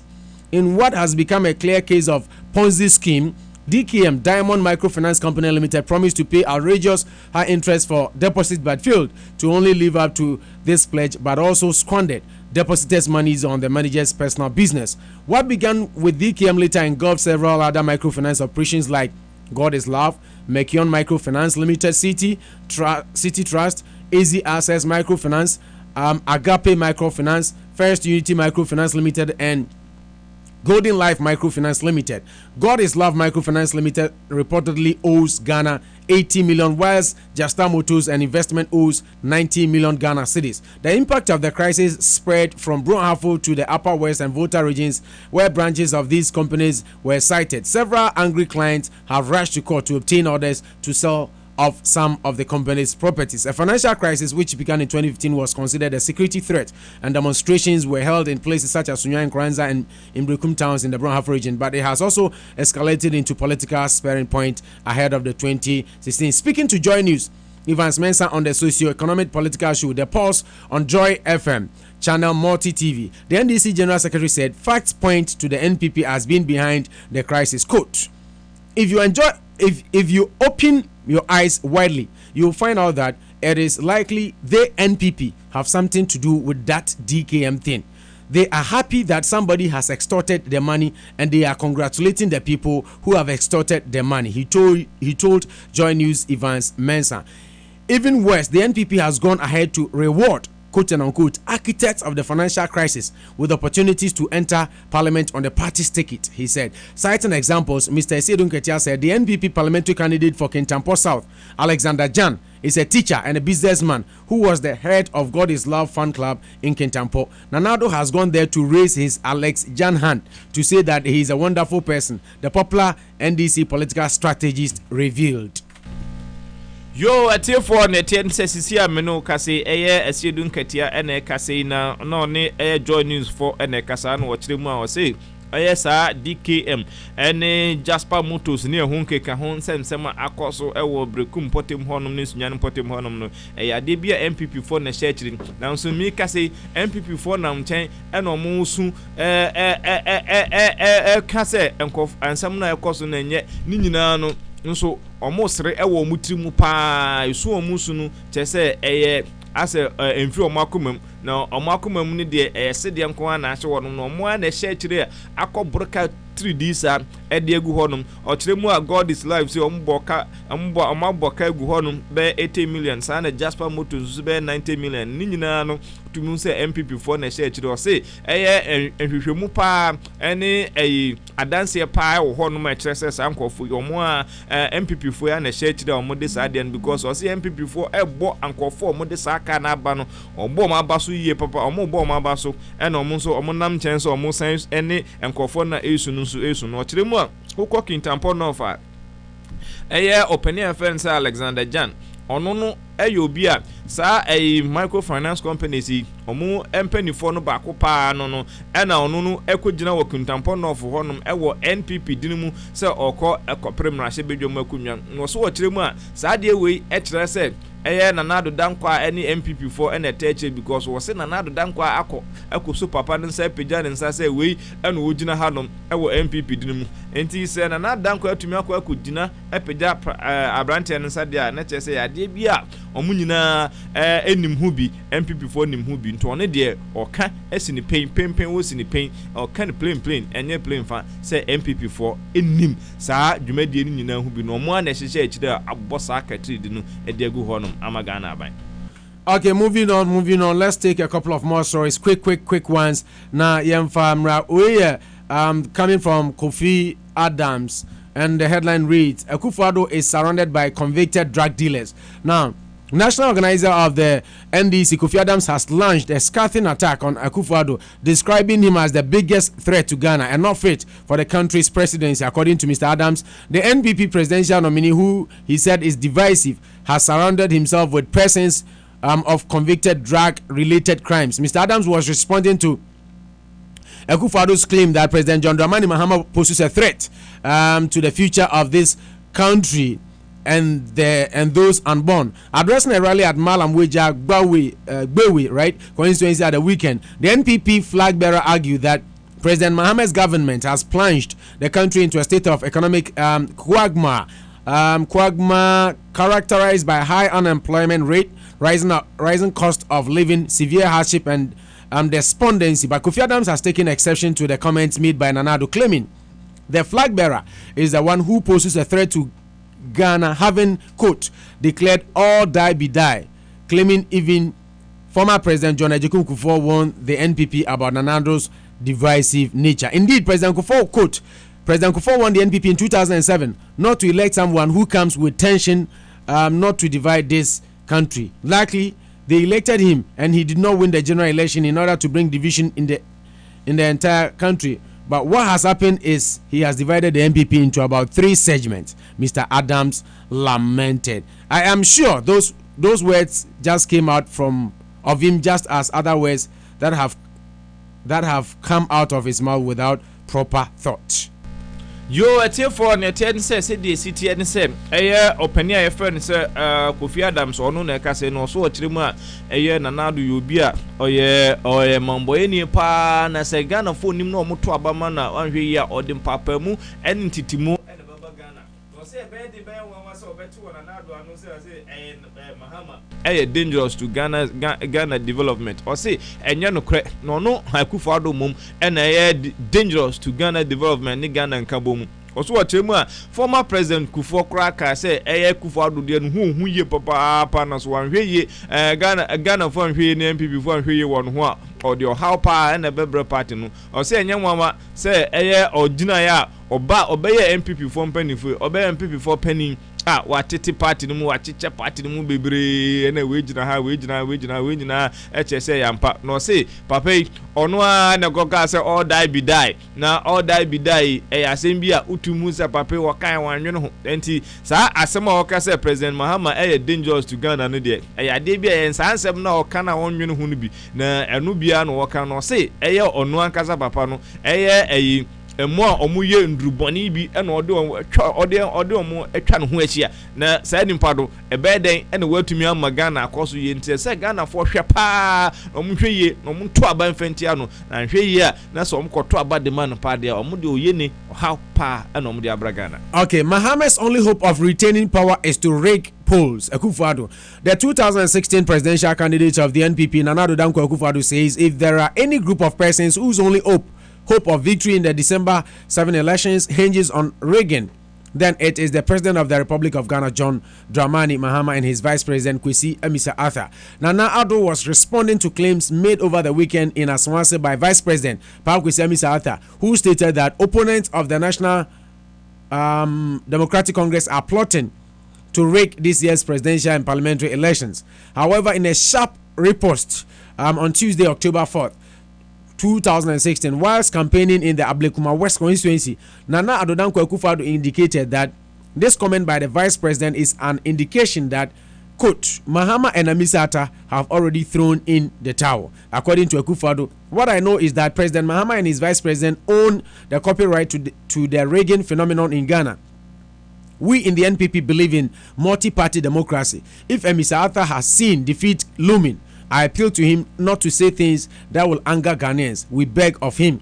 The NPP flag bearer was confident of victory in this year's elections and stated that the NPP will not need to rig this year's elections or bribe the electorate in order to win, stressing that, quote, this year, Ghanaians are ready to ride on the back of the elephant and help the NPP do a job for Ghanaians in their Jubilee House. Yo, a tear for Netian say, Nana Addo Dankwa Akufo-Addo na otwe we ye no nam Ablekuma West constituency e honum and Nana wo bon na pro bon ordinary pro bon kokodru ye na ho kan wo tem say or say nanse or no cotton cotia vice president and nam Kumasi Mpotem honum baby say opposition for no plan so mbe wi abadum o say eno no sa asem no ko tie kwa na ye nsere na ne say so o chemu a so obi epeso wo wi abamu Ghana no ende na ye NDC President Mahama ono and why na dwun so be wi abamu so o say dia man no mu asi afa ayedin asi afa no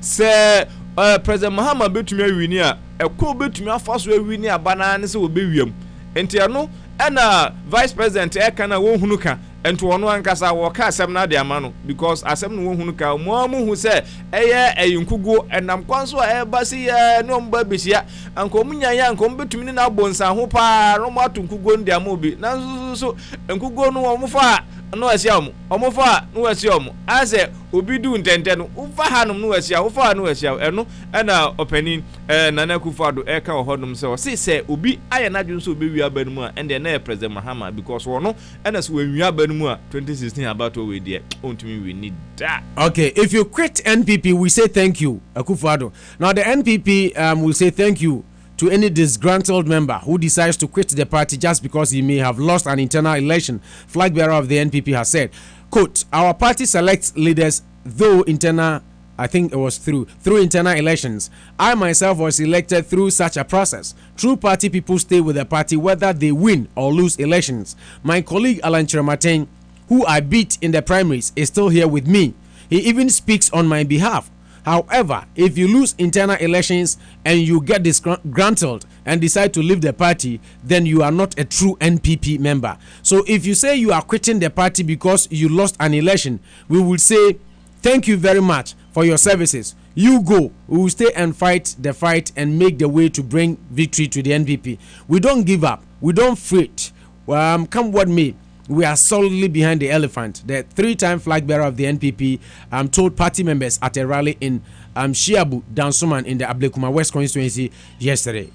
Yo, Shiabu Dansuman Ablekuma West constituency where ena eye na Nekufuado enam no nanu ana ode asem abetudwa se ni nyina ne se eye o se obi a offer say ye chinchim nsa anase offer say enoma bia nko ye nto obekọ content chrono osis woko say otumi kwa emfa wonko na mum NPP bedanasi ene adwuma pa waye no waye atwam na mum no say fi bibia ba beto say party no omudwumadi omudi ni nyina no na ye to so aba internally party ni finfin wono me to aba na de yi bibia wo so wono ankasa na nado danko Akufo-Addo fiti prako pe na obi peja no bebesi honum na mom ye to aba na yi no bebesi honum eho na ode opani chairman so gina honum ka se opani chairman udi machi sisi a ugina hanum a oye okasa mami baabi obeko bia okasa mami se ento aba mami menu ni nyina na ti gina ye abato no mu na midi nsunkunim nanso ene okasama me enti se wato akwa abato ewo party mu na se no ma nko yie no wantumi anwini enu nti ubu afu se wo content kra enye hwe wo de content kra na mum no wo kwa na se wo rozan ebedo a ombedo ase ewo ayidwuma pa wadi ewo mbra twom na se unti ase a o se party no NPP party no mo do party no pa no enye nkrofo a so mu luso abato ewo party no mu a omutumi okay this from Class FM online ni Nanado's thank you remark own opinion ni noi note. Nanado Danko Akufo-Addo, presidential candidate of the NPP, this is coming from Class FM online, would say thank you to any member of the party who decides to quit as a result of losing an internal election. Ni noi note, an independent parliamentary nominee for the Clote Koli constituency has said during the Greater Accra leg of his campaign tour. The NPP flag bearer said members who quit after losing internal polls were not loyal to the party. So Nanado's thank you remark own opinion. Nino ono na o then. So no content crow or Clote honum. Oh, okay. Content crow Clote honum. Say Addison sem na course or honum no. A second round no more lose yen. Okay, that's money to you. All I can say is that he has made his point, and out of respect, we accept the comment he made. We are focused on the task ahead of us to transform the lives of the people of Clote Koli. We are not looking at presidential issues. Our fight is mainly the parliamentary election. And so if he has spoken these words, we will accept and thank him for at least adding his voice to this matter. When I say we, I mean my campaign team. We are focused and poised to win the seat. As for the issue of disappointment, we felt disappointed in the way issues were handled that led to this situation, but we have moved on. We felt things were not handled the right way, but we have moved on because we have only a few months to the elections. Honestly speaking, on my side, I felt the leadership of the party, not Nanado Danko Akufo-Addo alone, but the leadership and the management of the party, in my case, was unfair. I respect Nanado a lot because he's a presidential candidate for the NPP. We have worked with him before, but the point is, some persons who purport to be loyal members of the party sued the party in court when they felt dissatisfied with the result of primaries. And those people rather disloyal to the party. So such a person and those of us, the independent candidates who are more loyal to the party, the people are entitled to give it and discretion, but my loyalty is to the people of Clote Koli and nobody else. So in a way, what he disagrees with one another say. No, so can no what trade. So Philip Addison, I know the echo court. No per se, but in Kofu will mom nam court in Afuku Munina second. There is some of the man lose elections. We don't specific because those who went to court for losing elections.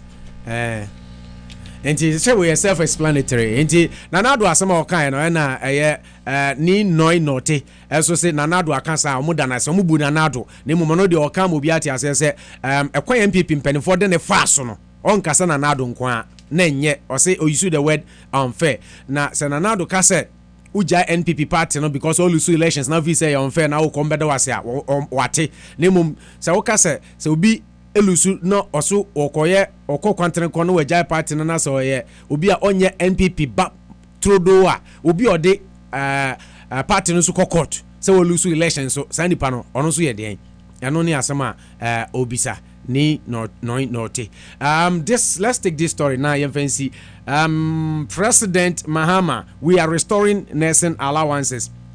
New trainee nurses who are yet to be put on the student loan scheme will also be put on the council nurses allowance scheme. President John Dramani Mahama has announced, according to him, the technical committee which advised the government on the allowance scheme has suggested the placement of the trainees on allowance instead of a loan scheme. Addressing some trainee nurses as part of his campaign tour of the Brunhafo region, the president said his government is deeply concerned about the welfare of Ghanaians and will not renege on his promises. The committee recommended that since we are yet to amend the law to put our nursing and midwifery students on the student loan scheme, we should also put them on the allowance, Mr. Mahama announced. Yo, tier for Neten say a student alawa ya nhwababa nsem bebre no nekoba ne say president set up committee bi say committee no entenase na omo hwehwehwehwe mu say ade a omo de sa alawa no bebo omo abeyi ya na no na ekane no omo de ba say ade a yebema nursing student foi be 150 Ghana per ba sisi ane the president say fe de committee na sa atenase say fe de alawa no nyina ebesan de ama nursing student ni biom sisi ane de kakum edinokwaku no president ankasa na numto na otwe mu a na ode atudwa na waka ni nyina say efide alawa no asaba na omo wo mu dada no kra na loan system no enya nkiki en start mu omo no omo nyina omo beje alawa no bisi dan say nana akwaba yeah apom ti say oba de adaro bibie koso kama de yes so Mahama U10 on allowances confirms his indecisiveness. Dr. Mwakumba Adian. There were other stories, Bebre. Nanado should also promise university students allowance. Omane Buama. Ashanti NDC cancels campaign for NPP manifesto launch. I have never heard the word inflation. So when him GFP, Ghana Freedom Party, the running mate no see inflation crown that. Now the date of birth cross with him. Was there inflation or the baby or mine? Akufo-Addo Bawumia will not go into history books of lies. Ose will go, sorry. Akufo-Addo and Bawumia will go into history books of lies. Kofi Adams, Ose Ghana, yepe history books of lies. Omo mbekumye Nanado Danko Akufo-Addo, ane Bawumia. I speak with sense, unlike a Sedun Ketia. Mekasa nyansa wum. Mentisa Sedun Ketia. We a lawyer Obribu Ahin, Deputy General Secretary, NPP. Also asema ode ababetu idwano. Let my vote count. Presenting public forum. Ewo voter region. Mso mo regions ni na David Asante. Convener. Ebebo homode ni na kasa. Yemfa sada kase ma Nabia Mbabrin Salon. Ope bebi akọ UT na nwa yefa. Eho ena ewo se uko. Ose minkancha ose se o move from bebi on the same building but oba first store. I wa Mr. Isiama a building mti ubon se obe free no hansa na akọ Mr. Isiama ho is in process enche kra na obe move bra na be UT na ma no hu amon sresre nkyerɛw na biam tayechi sanso na asada kese ekodi ama Gold Coast Catering Services, a taste of excellence ope aduane ne de dia eho na wo se oba 79 Millbury Street oba menu aba salom ene kwadwa agobesiesi wo ya outdoor engagement wedding what have you Gold Coast na wo se wo de bedan na emu aduane no ene udwumadi a wudi no kra behwe Omuso ebo enchidom and this segment we Alhaji and Alhaji Shipping Company ewo 1243 Millbury Street me pacho se ban se ope so ship on your mako Ghana say a drum say a container na ope shipping company obetumi a trust yomo na wa rely on them there na Alhaji and Alhaji Shipping Company me pacho frɛ no na Alhaji ne reliability kra na ya na manage ho no frɛ nane ne nkasa 774-823-7016 774-823-7016 Alhaji and Alhaji Odino Krekeke Wankasa did fan so efiri na ekono adanse die no emfiri me side na beba wankasa nso bedi wadanse ono so boy enchidom na afi adanse was awe no adia nana wa Alhaji odene makọ Oh yeah, so for Ghana they own to me my hasa on funny man ko Ghana. Nti wadanse de any sign. I don't know me wa ha no de ade bi bekyere mi. Alaji niema na koduru anzo obi wa ha koduru kura se beye no mbefro. When niema na koduru 5 weeks enipa kura e wo so obeje niema no po no se ne phone na dumo senso. Nti wadanse de any sign. Wadanse de any sign. Ma dance de na me kamban. Ala unkanye say ya time yaso Alhaji nyanto wase ema ne customers pa opo onim say for 5 weeks offer ni pana wa hwehwe na atresi ya samba back abehwehwe wa hanuma for 5 weeks opo wa Antonio manengu ya Antonio mano so wa store ne ma na akopem say eventually eni pana nya adaje epeke ne phone organa na ode na ade akomana the Alaji de opo yeah upon say nipa na niema na kodu ya friend that o yeah friend for 5 weeks. Wow, over a month. Yeah, over a month. Ka ba bia onko na mo ni nyina sa opo na nke ya no edi ni nyina ye anke de ya agwa mo ni nyina ye inter na unim ade no kra no mpa konko amfa kra do kra so anto anu nti ne yi bia kwan da ho senko bia bitumi akwa wuram akwa se no ma na wo anso mu bi so bibia pepe bibia mfiro so nti alaji de masa jai obo adwuma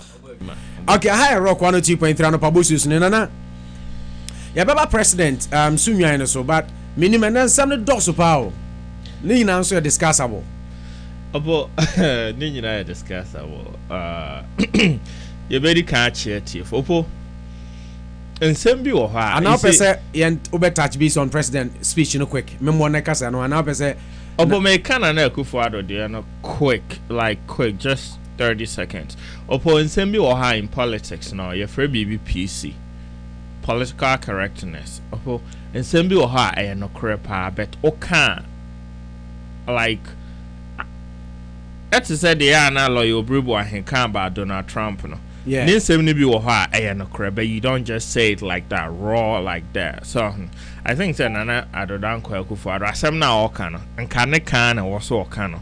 So what the common sense ene to ho apo sa na wo so oka no because wo party mu na say to aba na wonje ntuma ene nka de be kan say bye bye but opo in politics, especially in an election year, a man for kase oh yeah intolerant, oh yeah divisive leader. No, not may expect to say obede kasa sa. Not may expect to say bibi say kran, nkobe miana no. So no, because opo yes I ne yakwe okay.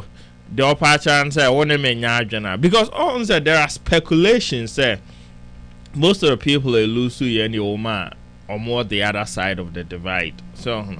Into Kase. Sa ni no taste an hoka. Osi enya na adonko about the entire leadership in CC no. Sana make so no. Enti Okase will say thank you and I say okay more kwa monko yam famo ho. At the time people are saying say compare and contrast to 2000 Akufo even at the time na Rakubrobe edi asem na Rakubrobe ankan for President Akufo but omutimi for me alliance so say o here 96 one of the shock last Kofi Adams ka say Sadia it almost destroyed the NDC as a political party emra President Akufo timi lobby ya nya aka ekon cancer aka na running mate so and in politics no po aniyama bi wo ha anka wo de nyansa na de anka no ano but you don't just say like that and I'm very shocked say Akufo-Addo timika asemsa but obo I know said the intention wasn't bad but how is it out and yeah and Kofi Adams say Nana Adodan Kwasarando no ho we convicted drug peddlers. Sa some way yo maka kan da bia na do aye say na do onye da biem. Opo na do onye da biem pa. Enti the fact that Nana do ever president no che say na danfo bi aye bibi che say say nipa no cry fan say nipa na several time awie say nipa ne ebu okra just rumors me I don't believe in rumors so no enti saade no omuntwa so drag tag na o ma try say o mde beto na do come it's either they put up or shut up so no time bia I think say ye nyina asem ne bae no starting no ya antia say cry say na do ka say the president is the biggest threat But a read his story. No, the story was very emphatic. I say he's the biggest threat to Ghana's future, like in terms of economics. Yes, so qualify the threat with the future. Yeah, so to why we are now statement, you know. Yeah, when there. My and comment quick on that. Nana minim ebimu kasa who read this story now here. People are supporting and next comment. Some also are in disagreement. Say election time. You hear nipa anti. This is not time to be making statement like this. Meaning. Even if Nana, what he said is right, do you think the timing was right? Just like Nana is saying, say, officer timing, and I hope say Pimpe wasn't paying no credit. That no one can after all. One kind of credit. Sometimes no credit can't be but a drew baby, on say can be say penny do mantamante. And your first time I said beautiful will be eco independent in an election year. And your first time near our MPP and your first time near our NDC and your first time near our election BM. Now it has happened several times. But on say a usually the presidential candidate, you know, Omu Tima ABS or yes, Nimpanias or Beko or Munebekasa, you never like hear said the leader himself or KBB about it. Say a yana say Enyas Anas or Domasi Anas Bibisa no. Ayana usually no Omo the inwardly they are in disagreement because the individuals na yakonina no anka Omo party no anka beboa to foster the progress of the party. But akwakoba say omuate omuhono eno nso interest say utumi eka bibisa. I mean your kind no eye correct there, but I think say time no you should have instead na kase ujai e man kokoda. And I'm say ablekuma hono so na say hona problem one. Hona I want problem. Ablekuma West no hona Oslo Usu. Oh Oslo Usu, yeah, we need trend rock. Oslo Usu na wo. But is it close to baby Ablekuma West baby a wo no ewo Odoko enche hodum baby. Kole platin so there wo osu side hodum osu castle emben enche da men sa emutwen but I don't say proximity no because obetwitwa odododi omuni ade nyina sa na wakwa proximity have no significance because eno na ba na ni no na over say ono na wakwa independent affecting on so yeah so no what asem no say ono so akwa independent yeah so you feel say the nana kind here by the timing the nan can so can because me who say in an election year obi independence my presidential candidate are commenting on because say ombeka kra na ebia in behind closed doors ebia no afraid in pan say mejafu say I mean I believe say ebia omo no omo kra kasa kra say mo de mo kwa mo campaign in a certain line say the ebeya ebebo omo a campaign crowd but say openly on air like that now ka bibisa na ebia say nimpa ko na very much agree with crowd here bibia won mre even though the nana can you ride you feel say that time also yeah here original platform so crowd no supporters no and are you people saying the timing is wrong because for instance, no so not necessarily. Idea time in the year. No, one moment question. Probably you would have understood. Say, Bia, one also say now no so because penny for no crisis. See, many adena. I say it's bringing amount for internal feelings of the party out. Yeah, that is what. And yes, Anna. I won't say. Oh no. Say, yesisi wo. Ena wakanshe. Ena we na kwa konya ninu ni adeni na no. Say. Nana nkaka zanka no kan nko yeah that is I don't know maybe person maybe say and not necessarily like that but I mean in history political history of Ghana the little bit you never see say political leader be kasa open air but I know that behind closed doors they talk about it and try to bring people together but like on air now because say damase no okay now only true member of NPP yeah to say okay now they can on my follow-up question yeah for one say as I mo be can internal feelings about assembly or cry na ye nim on person beka no dey betudwa because no person because he need no now so be feel say the na can ono victim sa and I need no po hwe ne pa na nko ne na do ni problem utie ne kasa na nko be campaign ama Nanado still kasa na himself. I say they don't have problem with the presidential parliamentary.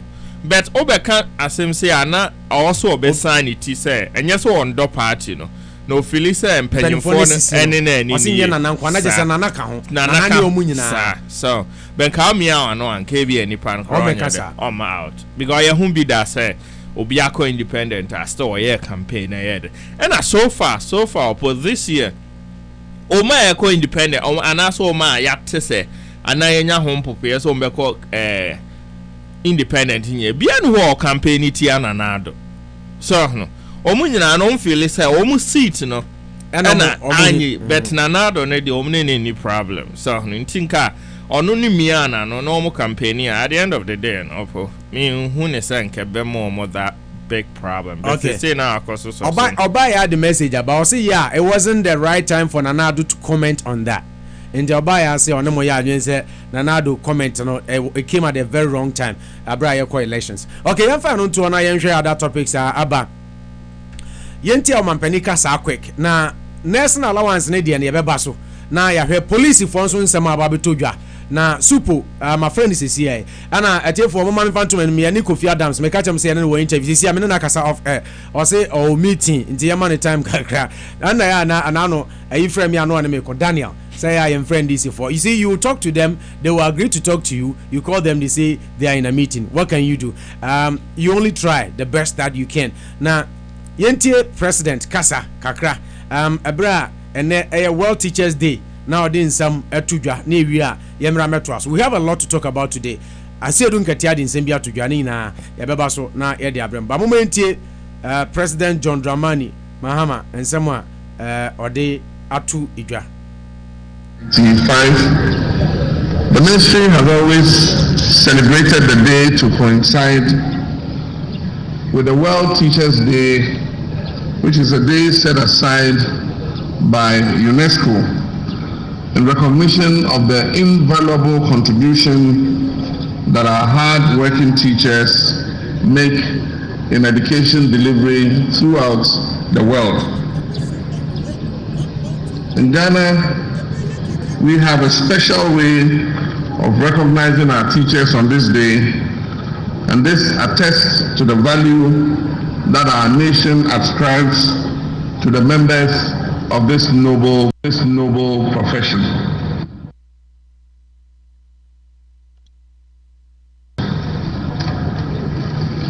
Recognizing the teacher as pivotal in the enterprise of national development, therefore, informed the institution of this award scheme that has continued to grow from strength to strength year by year. Ladies and gentlemen, 2 years ago the award scheme was restructured and the program was made to include and also recognize and reward the best performing schools. I must say this novelty has contributed to motivating schools and institutions to also give up their best in teaching and learning. As I watched the awards being given out and the schools being mentioned, I note a revolution that has taken place in performance in our educational system. In the past, there was a constant fixed number of well-recognized privileged schools that always swept. Okay, speech you know what in segment and so nana and some of my penny dia to dwa osunwan and na wonim say World Teachers Day. Inti Ghana so celebrating no mampeni kasa for a teacher for home and he commented on teacher trainee allowance and yeah the anything na campus board you need drew hono but at the same time no yen koso o mampeni say so be related to ubeka bibi kakra for teacher for home no related to allowance issue na main topic na ya ba be police for so nsem no any other topics are ewo but yen hwe say o mampeni and any speech e osunwan any World Teachers Day any allowance no teacher. Yeah, opo deɛ bɛka kyerɛ teacher for an sɛ ayiko opo nyɛ man ke ni ha nyɛ man ka opo nka enim deɛ ato Ghana nyɛ man ke bi asa America eja ato Ghana mopo doctor bɛyɛ doctor na teacher engineer bɛyɛ engineer na teacher ubehu din twere ubehu ultimi twere letter kora akoma o girl kora opo ni nyina ba my infant to just say Oma ma was no the winning a best teacher your friend Rita Opon of so a dean JHS2 Accra. Yaman a 3-bedroom apartment flat. Wow. 3-bedroom. That's beautiful. Yeah, 3-bedroom. And the first runner up I am Mr. Samuel Kofi Boateng on what JSTS SHS and no water credit. I am on Toyota pickup. Toyota pickup. I don't know. 3-bedroom flat in a pickup. Okay, second runner up. Mr. Inusa Sulemana. Ono Sacred Heart SHS. Nsuatre ewo bron hafo. Omo mano Hyundai salon car. And ti weji Toyota pickup. Weji Hyundai and overall winner no. Rita upon enya 3-bedroom flat. Yentie Rita upon quick. Upon receiving the award. Na build the argument no if you when you nyam kesi a wadi ahye me na masai Adam awofo na me ko Daniel Ofe me say Adam me head teacher pa Mr. Mumuni Ibrahim waye nyoma bebre amame waye nyoma bebre me sandwich me beko school ono a na award ono a na say ma me ono a na encourage me ma me ye den me ko me de nyame ase pa se wa ma me wini sa award sana utimi pass it room empo edu baby na nka wakomo say e wo say nka ojai me ya de me ko ekure bi ase me ko kire ade wo ekure bi ase nsuo ni ho light ni ho maware foforo me ba so be yare pa enso no se me ba Accra na me ku Accra me ba back no na ye de emba gwa to me salary so before ni omamu bebre ye say de me ko tamale we say ko tamale ko kire ade ya na masan aba Accra challenges bebre mafa challenges bebre sikasem mu ene teaching and learning materials so aya na dey say nipa benya esu ni nyina ye bomoden nya e de kire ade nkola ne hodo nti no ye boa e de kire nkola na ade o sha de kire how many years about 18 years to say first award no mo de amount dey asem na o ka kire under colleagues the state teacher for wo Ghana nyina say omo fa nkola ne say o ma wofo o kire akola ade ya fa ne say wakasa oba nyane ho adaje na use activity method na methods na nye lecture method de bia makola ne nye first e wade bia obeye de ubeye mu na ni onyam no so be ya wo de ami peace from bedas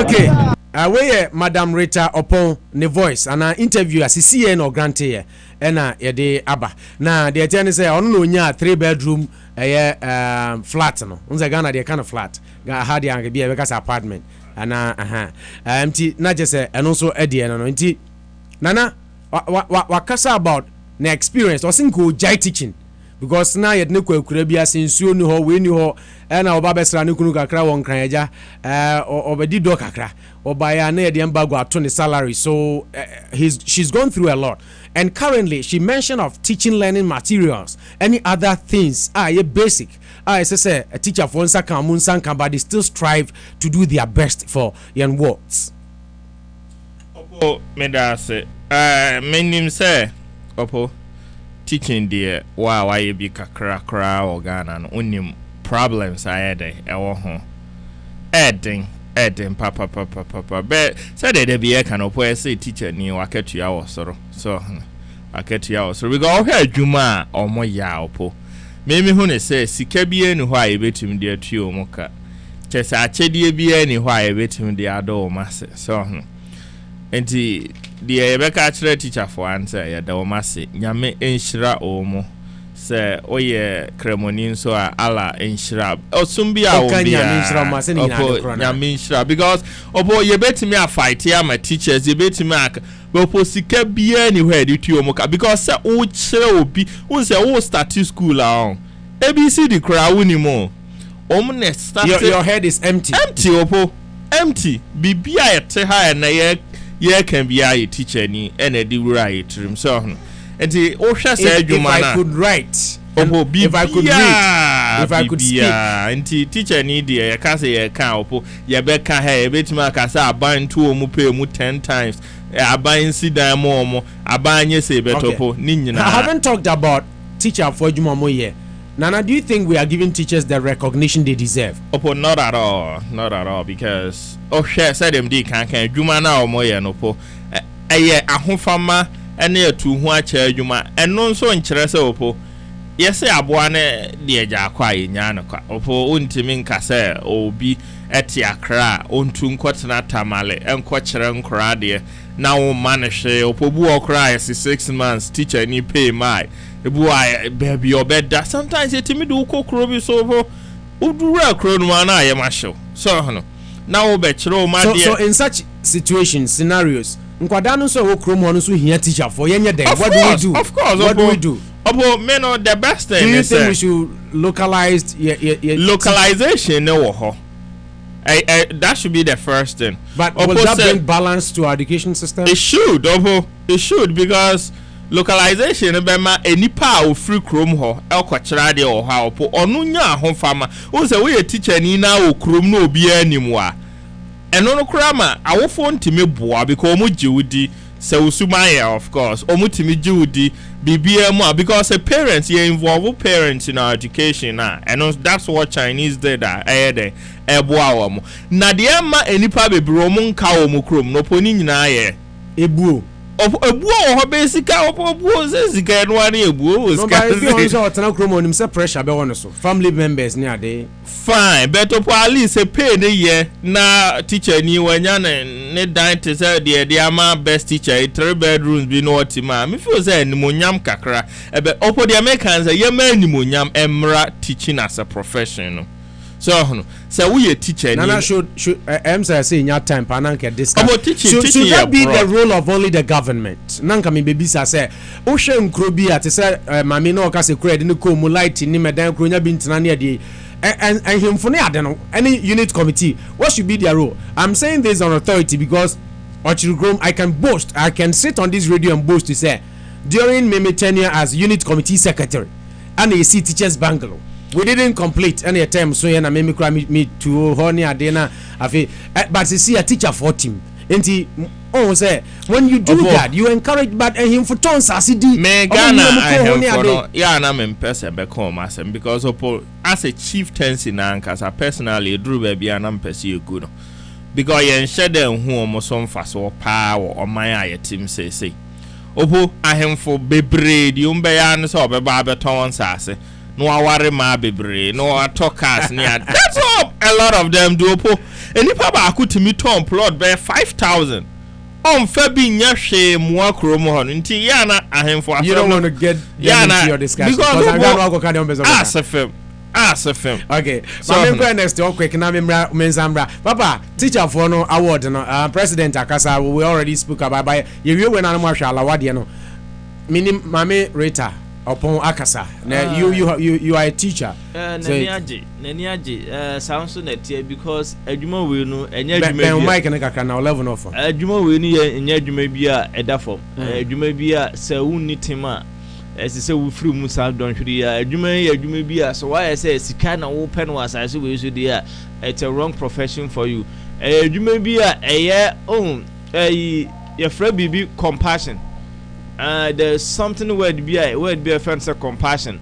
Na unni compassion na unni tima ema enkwala wo kire o ma dia so wo hwe abra e wo school no your teacher for bi no mo omo ba school asisi na o ma sa da no omo koyo businesses o ba be job work guzu anu o san koyo business so unni tima na unya ready say o be kira de na mum sika na wo pedi a say wo dane wani enti Mame Rita o hwe se dia wasi afamu na ba be do sa don hwe this is how I mean the job is see wa ketua e wo soro but it's always not so but so wo ye bibi na so wan kasa na de na wo ye no you have love for it na ya de bia efiri wo mu na wo ya sidie sikobia no emowani je Obama is Obama today because of the teachers handle from baby free.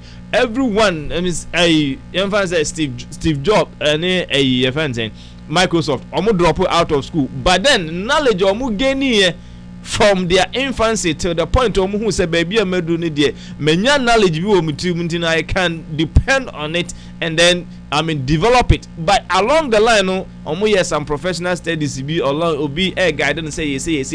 Empty teacher do man crampo and found say no dinner classroom near or number bontia which ya now to me say yes in a bebo nina it's a counseling is teaching. Yeah, it is part of teaching. Sunday school for yeah, munina nina a teacher. But so unia butra to me enti mame reta bonabaso say where to me every bibia back to wabonabaso conditions no much they will need there asifim. But unfortunately Ghana na one that is how it is because areas ni be baby or honum cry baby or much radio no kokro ni baby da honum eden or dem no or so there enkura nam so honum santi man sana ma discouragement is obey nso wo sha ase no o yesen ko bi jai kura na akwa bibi fufuro bi aye energy nso or sign exercise na dwen so baba entino the job is rewarding, but so while it is rewarding in the end. Sisi ase no reward ye bi and abeya sisi gaining national recognition. It's good, but then so when you do that level na you can't just say ye show nkran say koswa na dey ye adwuma pa efiri wakoma because adwuma we no onyankopon eni hira wo adwuma we teacher adwuma nyame ne hira wo. If the president is in Sunyani, please, do you have a problem with that? It was right time because we are honorable Tangmai and also sending message about near Kasafana Nado the and say it was the right time because he know his people will lose and Nanado as no Tangmai say Nanado in him so move losing to Obekasa and I just a month for now. I know Ozzy, I know you not read my text. Shame on you. I then a main kind of test honorable make kind of do. Nana Yansha president Ese Alawano said Okan yes and a month for Dr. Manibwana Ekasai or say a month for trustee said the president can a president say Omwa Yenyam for Munko loan scheme no and a Mubenya Lawani be near the ade.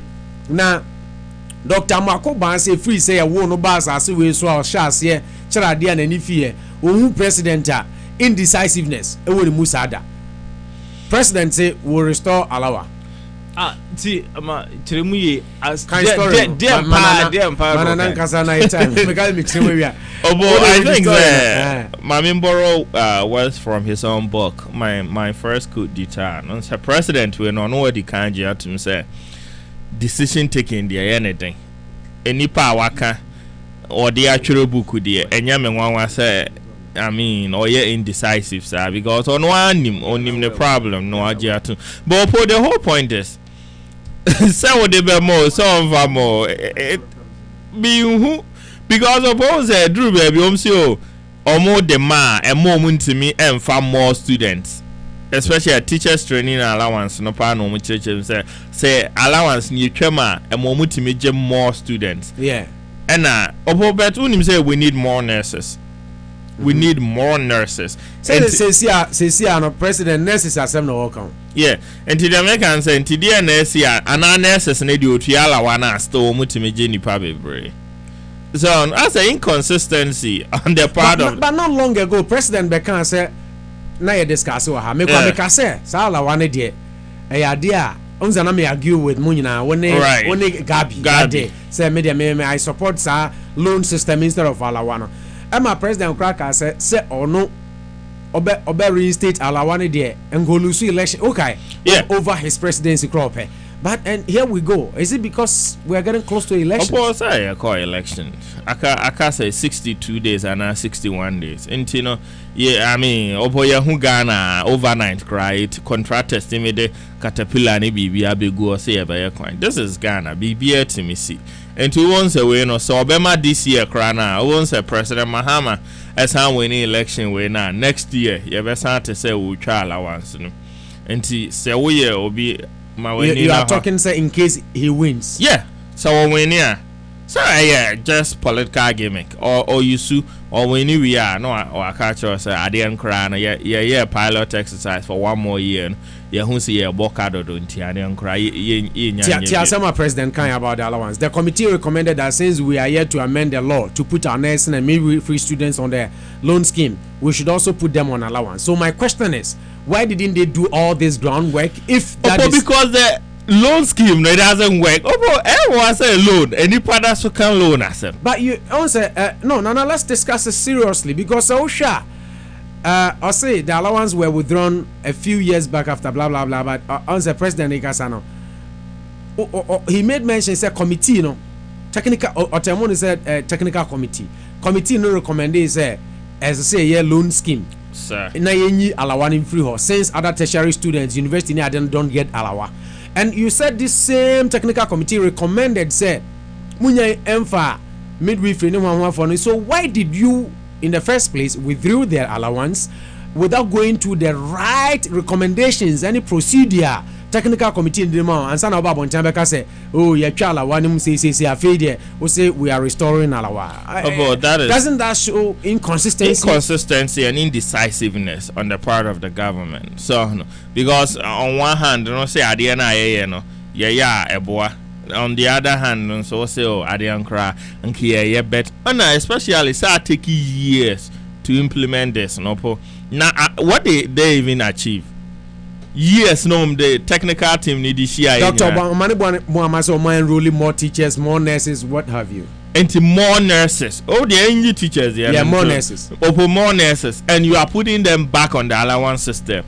Something you kicked against 2 or 3 years ago. Those who have been I mean, besides also those who haven't been enrolled in their loan. Now when they not to loan system, yeah, for beyond to loan scheme, no so well.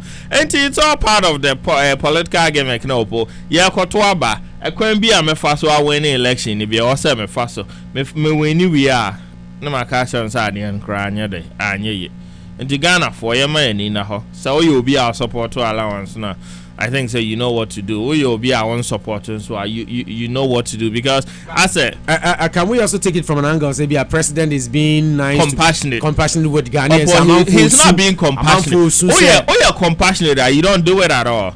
Because before so be chairman on Crawford be brave a cassette. Yeah, me personally, me cassette. Yeah, you disagreed. Yeah, and I still disagree. I supported it, sir. And no, does that mean that we are incompassionate? No, that's not ideology. If there is a policy that will help the country, and you should be ready to defend your policies. Defend your ideology. It's either you stand up for something or you fall for everything. And as a president, no need ideology be and one said the nipa be break and no as an tuntum na baby and from abebono na hona oko. Oh yes, our ultimately lead people with that. I think say sometimes no po we a leader who take a decision be or hokra na and you're popular amongst the people, but within you unim say beboa. So Ebiana president what's not I'm sure so we are actuarial studies now who say me nurses need teachers free me expenses so make my save you baby now me dey baby so enti what na studies and you put up a committee technical committee as it terms enti the fact that people are not satisfied with it and doesn't mean say you should abandon your aim and goals no so no enti they say the idea now would you try alawa that just what defeated that purpose until we go back to square one, ground zero. Until alawa ne ya na nenye. So okay, alawa ne ya na nenye honest. Meaning president take. I feel what kind of story ni na me was out to book kind. Yeah, me kwampo by say me tie you know. But unim president wa mama di no ho ya. Maya saka sana ubuma medi president. Obi kasa me mpekra medi wadi. Medi president ho ya.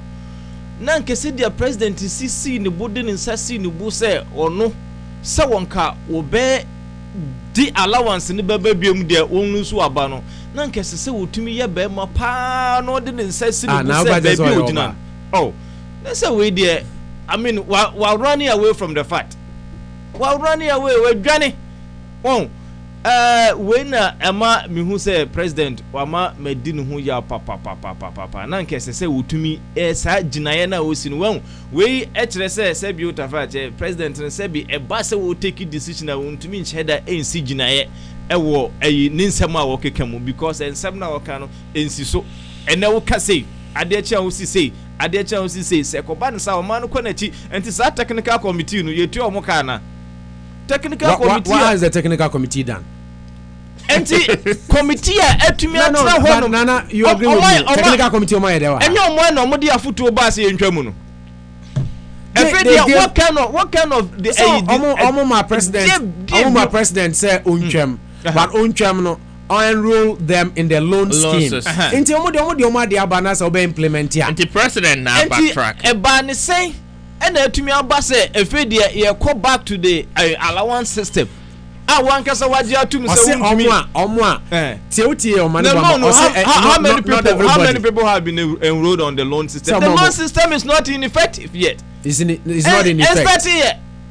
And start here for all this one no man to me almost the loan system but loan system to me my and he said my na you see a very call back to the allowance system now. Let's just say this is a big disappointment. It just say wow sanka decision be o take here na there's a life involved and why say life say if it's a decision na say who take e wo nimpa nkwa ho a say bia em fan say hospital and some and normal bia betumi ama nimpa ahwe no nkwa watumi ama nimpa ahwe no nkwa oh because we na enya ade papa esese omampani ye whole leader utumi esi ginaye ne ekina no wasa akwachi say oh ginaye na misi ye we ni de enye utumi so watumi atumi aye afri honum na watumi the new idea e ba say okay e be ma enkola no loan e mo matumi o mu wi a na o mu ye adwuma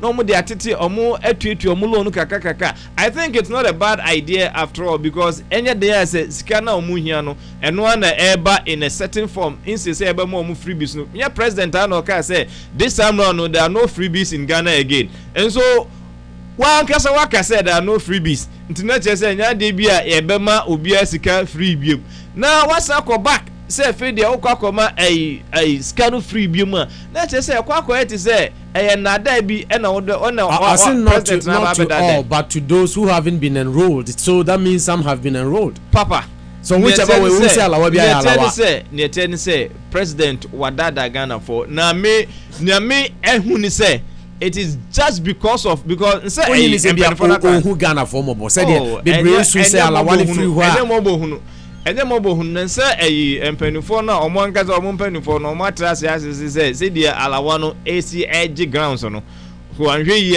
a lot of people a lot of the students in ebevu to etia no enti mimi who say so you are reading political meaning it's just political gimmicks be no oye no I will not be surprised say President Mahama ewini in January obeka say scan hot mode be to allowance and then go back to the loan system which will take forever for it to actually come to be because say they are for 3 years to me and who say the who say ba since independence so we share abando do a Ghana na and this nko nyamu say because 8 years of Rawlings 8 years of Atames Kum Mahama and we would the PNDC become what it's a whole lot like PNDC nanya democracy so how can PNDC but then say Rawlings na the DNM and so enimpa na wo PNDC mu na omo ye adwuma under Rawlings no omo na ode omo be say na say president ko for ye adwuma under say omo ba you know it doesn't matter oh ye adwuma one day crowd less than 6 months it's okay even if he worked for a day and what was the agreement? The agreement was to get all the technocrats in Ghana. No, that's not we are not talking about agreement here. Let's try and separate democracy from PNDC time. Even though President Rawlings formed the party, we were in the revolutionary era. We were in the revolutionary era. But na futu any mpanifo no mu rule for a longer period of time for that period no 11 years time no omo na omo wo omo wura PNDC mu omo so na dodo na so ne omo ye adwuma dodo na be wura Atamesa ban mu dodo na so na wo Mahama ban mu na dodo na so na advice no we sure say dodo na wo Mahama oh you am for say dodo na wo because ministers na wo mu ne omo na sisi omo abaye mpanifo abambagbe no ne omo three wise men ya de omo nyina na mu nyina na omo ni ho no bi dodo na na de P7 ma yes omo applying say Rollins and Crowfo nyina omo sadly what is story na me de bra mo say I say don't get ya say Rollins abo akokra so mo de ne be campaign na onye fit ma titi say nyina and segbe fi arepo and so fire back ntina make I just say I don't think so omo Rollins ni omo but dodo na me de me hu say dodo na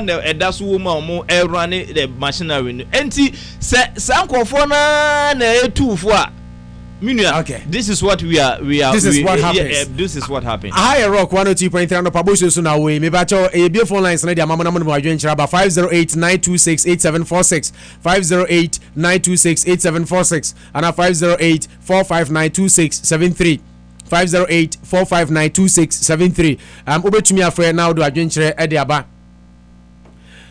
wo jumadi ni so na na mama mpeke me first score na afi memra ho na ye hello. Hello. Yes, I'm Bajamani. Femi, ya mensa Kasafi, New York. Ya unampom design. Ya wadaru mama intio.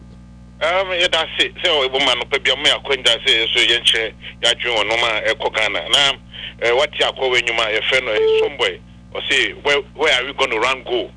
Say almost ye hwe no almost say ye man na e mfa na bedwane akọ. Nti ye hwe mama mo say o man o muntu we futu ngu ye ni.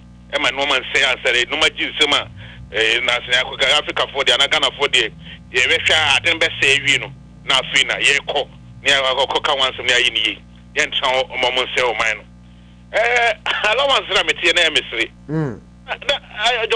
the man mama no you say de be na ba ni team to fi say o de kwaku dress kana ma nurses na o ma kwakọ do ma kwakọ to amana na and on to na dream o ma for ma dream wi dada say e be show ma e be si uskin anke show ma another e be bi kura me dream mu ni ye am say e be si usu anke show ma e be si usu anke show ma watch now afia ko do election time na do ko na ya na no ya na de bi o hwa ya na e me ya Ghana for e for the kuma edi community e be election time no ye de 10 Ghana o e kwa ko she matches box no obi pada sini kwa ko turn conscience for 10 Ghana for 4 years ade ama omo useless guys no ma e koso no ma ya da ya no atobo kakra wes no masa before ba senya sa de be ka I know masa do you know say you say me say de bia part of me nya bia be ka Ghana Publishing Corporation nko for the sound person mugu Ghana Publishing Corporation event ya e say no Ghana first time Kufoma Bensu Rollins Bensu na ballot paper na no ho no mo print you. They say there's some copy because some say the procurement at Viaba. And she say, Oman Cobedia, Omunya say, you know. Now, no man Sunday, now after Chaka Mobi. That me, okay, 6 March, election timing. 6 March, the Coco invitee Uhuru Kenyatta from Kenya. After Bush over a month for Shimono, Uhuru Kenyatta, a president of Ghana. Just imagine. Yeah. On my criteria, on the command private individual. Na individual no only proofreaders so ko Ghana Publishing Corporation first proofreaders almost how chief proofreader bibia be wie no na ono amafana thought say adena yeye nti omo de omo prete omo ko ma private individual no mo say gu enim internationally omo gu enim ase nti omo diska asan aboro asan abu yem si esudia na no aso person me kasa bo ka me kamenu esem wo ese ka na di yetue okay no yem tell mom say o man ti minister boy adwese say yem tell mom say o man ni bibia ko because Donald Trump back krom na so be tin man even na me no mi o be jani akọ yeah semo okay also free New York on me ba try also the nobody say company FM ya mensa yeah that CP thanks for that wonderful contribution ya mensa my me say metumi afa for there all the way from Sunya of me nim say otemenka hello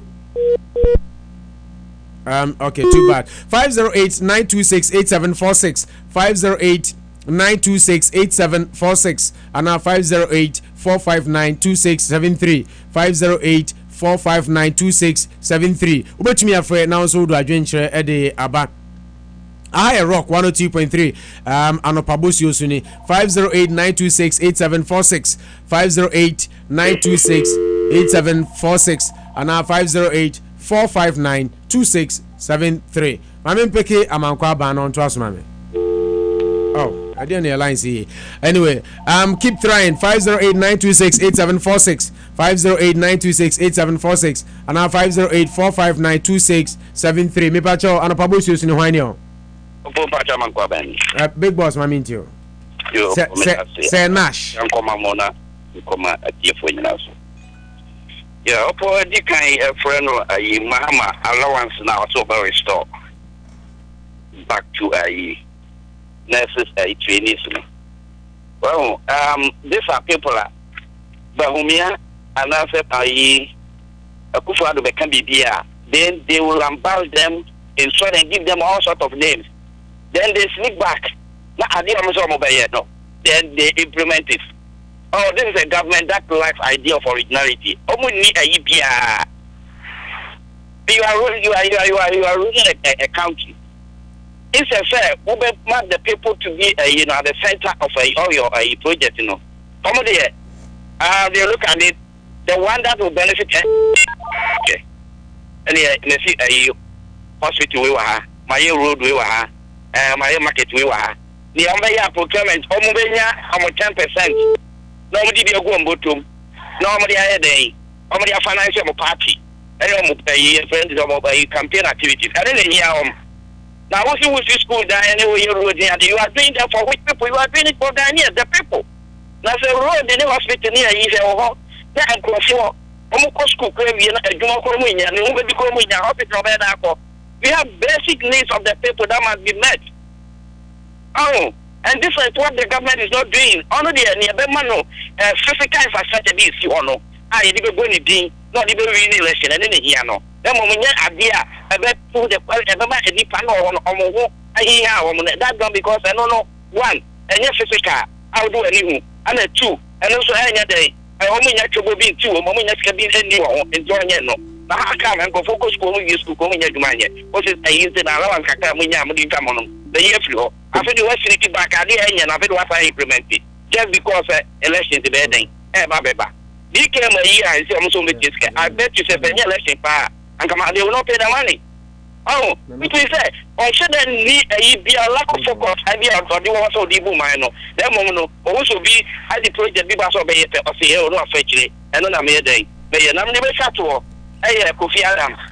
Akufo-Addo has surrounded himself with drug dealers. I prefer, sir, Akufo-Addo the drug peddlers and dealers or best surrounding himself with them than surrounding himself with nation saboteurs and Krofua.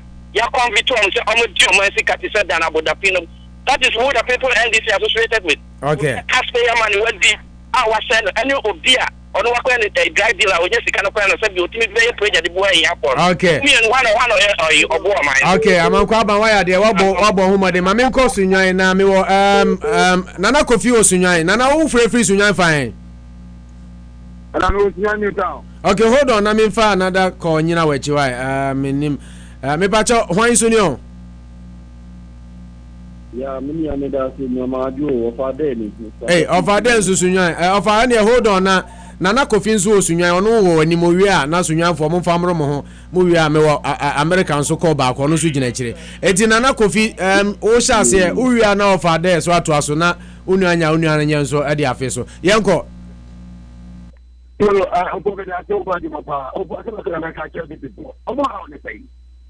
MPP focus too much. Hey, don't the money Mahama didn't want your woman. Or no one make us say it's allowance. On Fama. I say you say about here.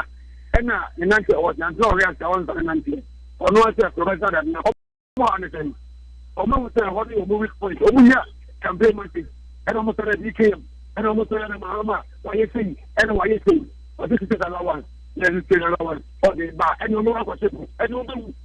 You know, when you talk for better, it means, and I say, if you didn't call money now, call my judge, by this time, when you get what I have, when you know, I got some money.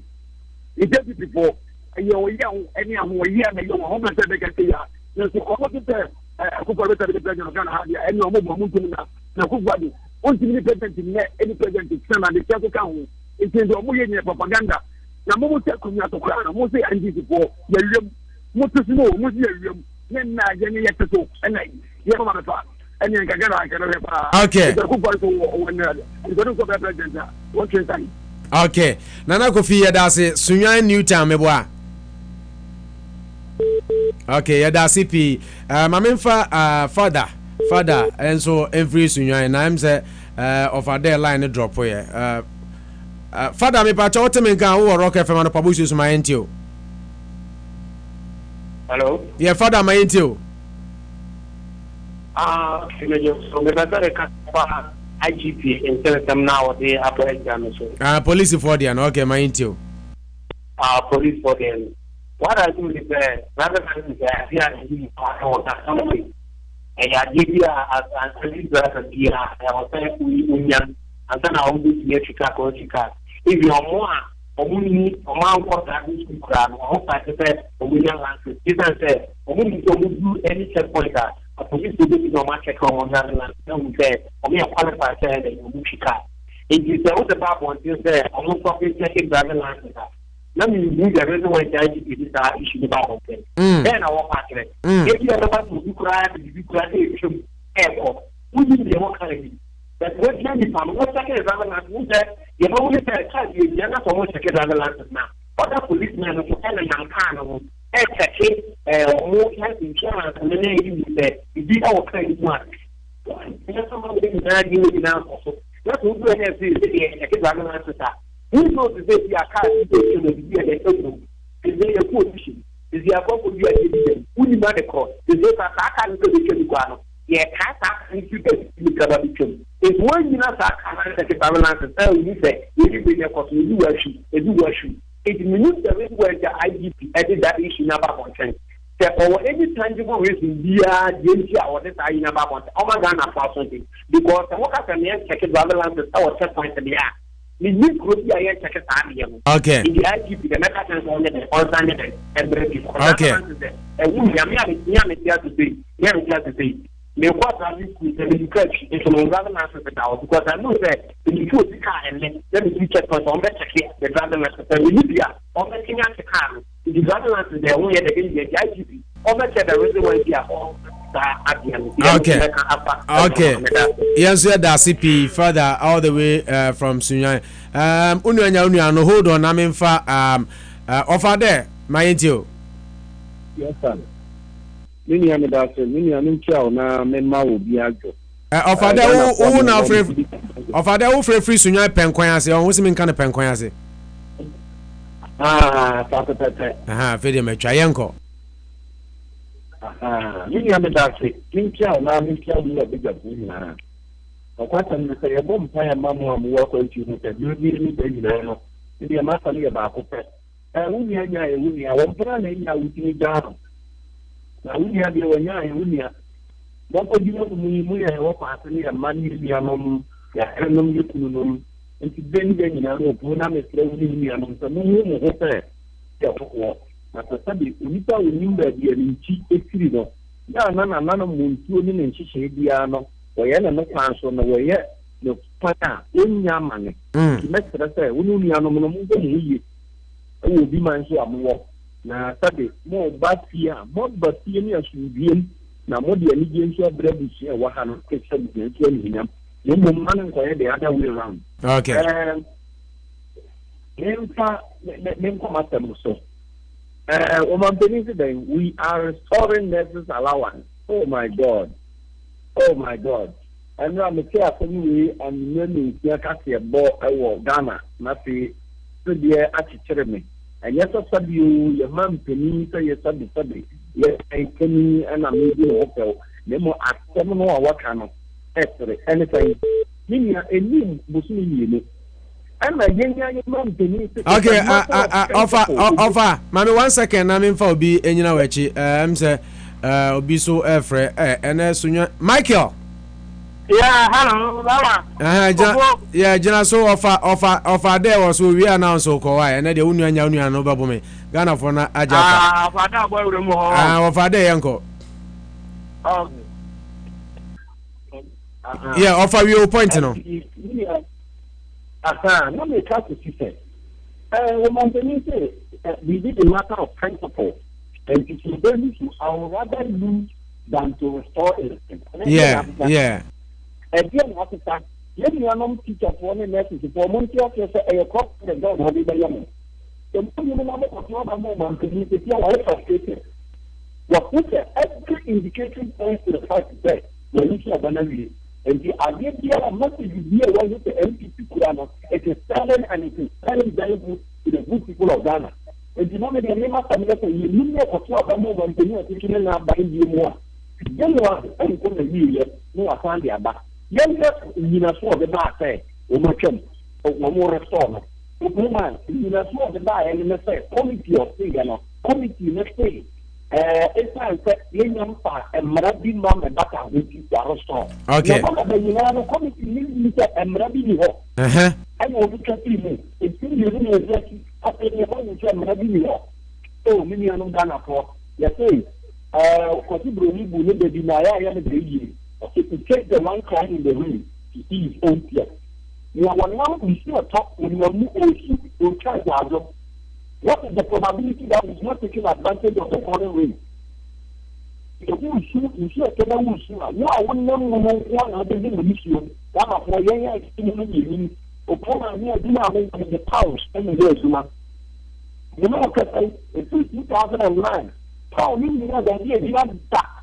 Everything that you could give your ammonia.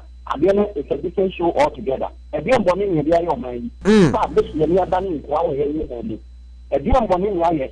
I'm on the new number of one round and two number country. So you are your one, and you are now what can I want to show amount. And you want to hold the small security to meet the small TV should maybe should answer. Don't you know, man, what to walk with our passport to make you a man in the court? Where are some women to be a okay. Women, you know, or threat about what you in Kenya was so anti-here. Okay. Because to me, no Ghana them. And to forward the Mamma,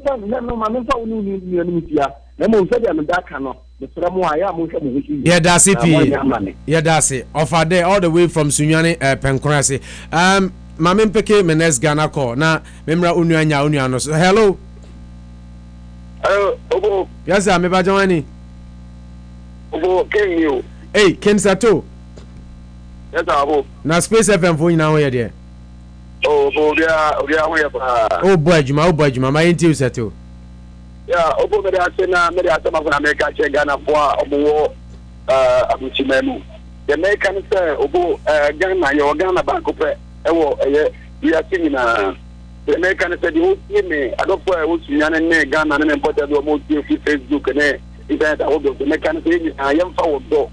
Any acquire near Pankotoba, a year, December to assistant. He says, the Ghana we say, I really is the Ghana will be poor.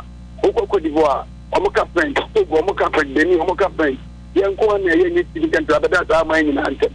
It's in a young for Donny Diakunde, Nadia, hopefully in a matter of Mampamino. Young Fire, Koyano, don't try to see young about outside Ghana be too born. I said, yeah, I got what I didn't say. So, Mampani, we, any president, and I said, I'm going to go in here. And you're not when you go at that, but Kappa, Mamma, what am I money to go? If I didn't go to me, yeah, honestly. And so you know, you need to be according to your man. Committing your work. I'm on my own bonus in national. A year or more yet. A year 1 week back and about the buttons are more money to go. You can say, you're more pregnant your coupon. I buy a bill of your coupon and chap. You say, obeying your coupon be pass. Francas say, or yeah, or Montana, the one Ghana. Oh, the Hassel, yes, I'll make a phone on my day. Okay. Now, also, but my president, but now. There's a for the new captain on the bridge. And you have to do okay. As I told you, that's a just Space FM for us. I also can be. I also bought my pa. He says, I told you, popular America, pa. Okay. Thank you. Set of senior. No, my main call line is 508 926 8746 508 926 8746 and 508 459 2673. Unyanya no. Hello. Unyanya. Yes, Sama me 1 second. I'm go sunyai. Mazanya another. Me ba chawani. Michael new. You got a free now. Yeah, Michael upon boko there.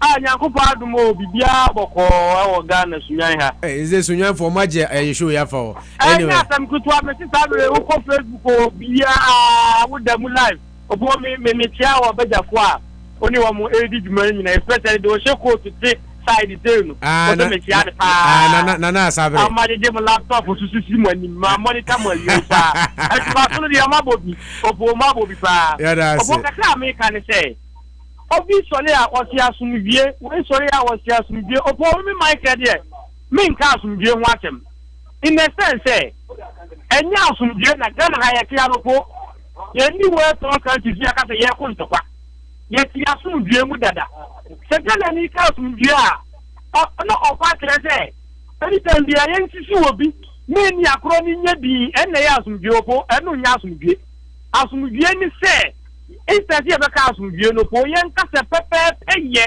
and ye, Juma, or mine Ghana, let's have commission, and for Pepe, pay ye, and ye day, and for me, a Jumana, a domain for 20 to 3 years by the day. Yeah, by the end, I bet me up one mine up one time, then you have to be any time. You can see me the answer, every year, it is to me the answer, every year.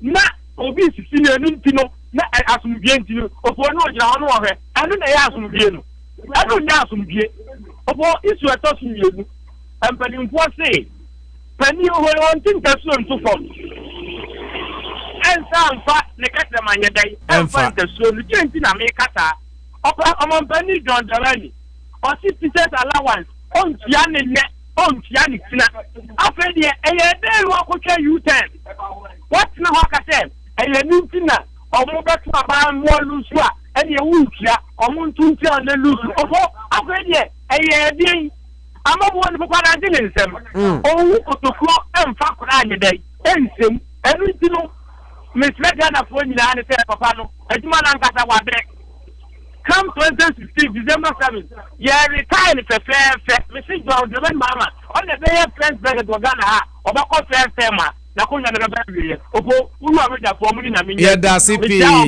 yenso ya Joso Michael all the way from Sunyale asemo Ghana for na jisho na fa but it's all good Chesa Rock FM ya ko enim Worcester for so mo ye je sese amafo unu anya no ma ntio crop ya gina wachi ba ba nambre osmanya abotreba mesa ba mekia Worcester for na me ka say politician bia in kanokure the every yesu eche kwa onko ani betimi aka no krache no be ya sundie minika me first question here na ada na enkrankwa no ye campaign ara wontimi ntukwa ko lonjani ana wa bra na asa na ofri baby no bankran me question ano no ana wako western region na sa obi ekọ aye waye mreba dia to su bi media matam ne se di pabia baji mabia na oka asem a otie akire ne se office to kan no enya osesa na dwen enya mama nko ena aka asem oba president waka asem a wasesa na dwen mo baka ye beto aba ayi mia binipa kofo ye ka petros otum ye kan kofo cement so da be ko ba ye be ko runoff no se mateso where MPP for obi ka ho asem into point na ne say me point ni say enipa achabio bagima en wo ka asem a oti akire na say wo hwe na de oye na enya otimi sesa na dwen enti mama yesa onfumai okay na say me ni say enti nana obetimi abumai edi na me kasa onu ani nkofo ko ontimi nka o masem ontimi nka omumu na de bia je wonti sika o mepe dintino obia pese oba man pese obam yes romo the devil you know is better than the angel you know to be sure Ghana for say yes to abama mama na ni nyuma eden ya wo yebi ontimi nyeni nyina awie so because and nkurɔfoɔ tete school da ase mama ban na yɛsisi school da no ogugugu yɛ ɛna nkurɔfoɔ kɔtena ase ɛyɛ adeɛ dɛdɛ nti wɔba wɔn nso yɛ ne deɛ kakrakra obɛtumi saa na obi aba no yɛ ne kakrakra ne yɛ kuma no kɔ n'anim afei de ɔtam na so na ɔmo kasa internet so yi sɛ man ne nya nkɔmu nya internet ɛhwɛ adeɛ firi na sɛ woni sika internet ne nipa sɛ ne tumi yi so ɛkɔma woni sika ɛkɔma yɛfo ekuta yi okay internet te sɛ okay nti ɔmo atumi ahwɛ yɛ wɔ Facebook ɔgana ne YouTube ɔgana nti ɔman ne yɛ yɛda ase fi okay yɛda ase woni anya woni ano deɛ no ma me mpeki krɔbia to asoma me o die me mo yiko adwuma da ase ya na woni anya one man time pa o me manage na so chenti me consider na kakra o kana me jira na chi krɔbia enti ozo ko okay yeah ko I'm say Nanado and someone okay, you know, it takes a man to say that no credit yeah. But we can so at the Ahotobania from Gieba. After all kind of idea, not can no. The Udro Person Padia now will see China election. You can't say any matter now. So and just the president don't answer the new more. But I said what you can say this time around no. Nankabia and he said Okana this time because we need the numbers. Yeah. If you honor the future, you know, I tell you, but as some of kind of you perfect mistake be anyhow. Okay. But time all the kind I said you makana if he say no or no and I answer you. Okay. Now maybe I on my penny John Mama so. Because idea is to be a ya and you know, also won't conquer you be. The Kufo I can send that's what I signed it. That's the Modia Bonnet here. I'll say once away day over the year. Now, me who say, Obia will be losing election as sign here, President here, and I haven't seen the lose election as sign here. Officer me, you were a bebo, you were a bebo. In the end, you know, Obeki Kakaniama, when we also we will work out, when we are going with, or decided to have local position. The John Ma or Yari is sick of indecision. Indecision, sir, we on your depart. Who between the Omayan is that? We take a decision, we now got on a Masiaba. Now you open us say, Obanan go away. That's a kind of walker, now take a decision. Oh, let me turn this way. We're 10 years, I bet back a Genesis, a young and not the accident is here.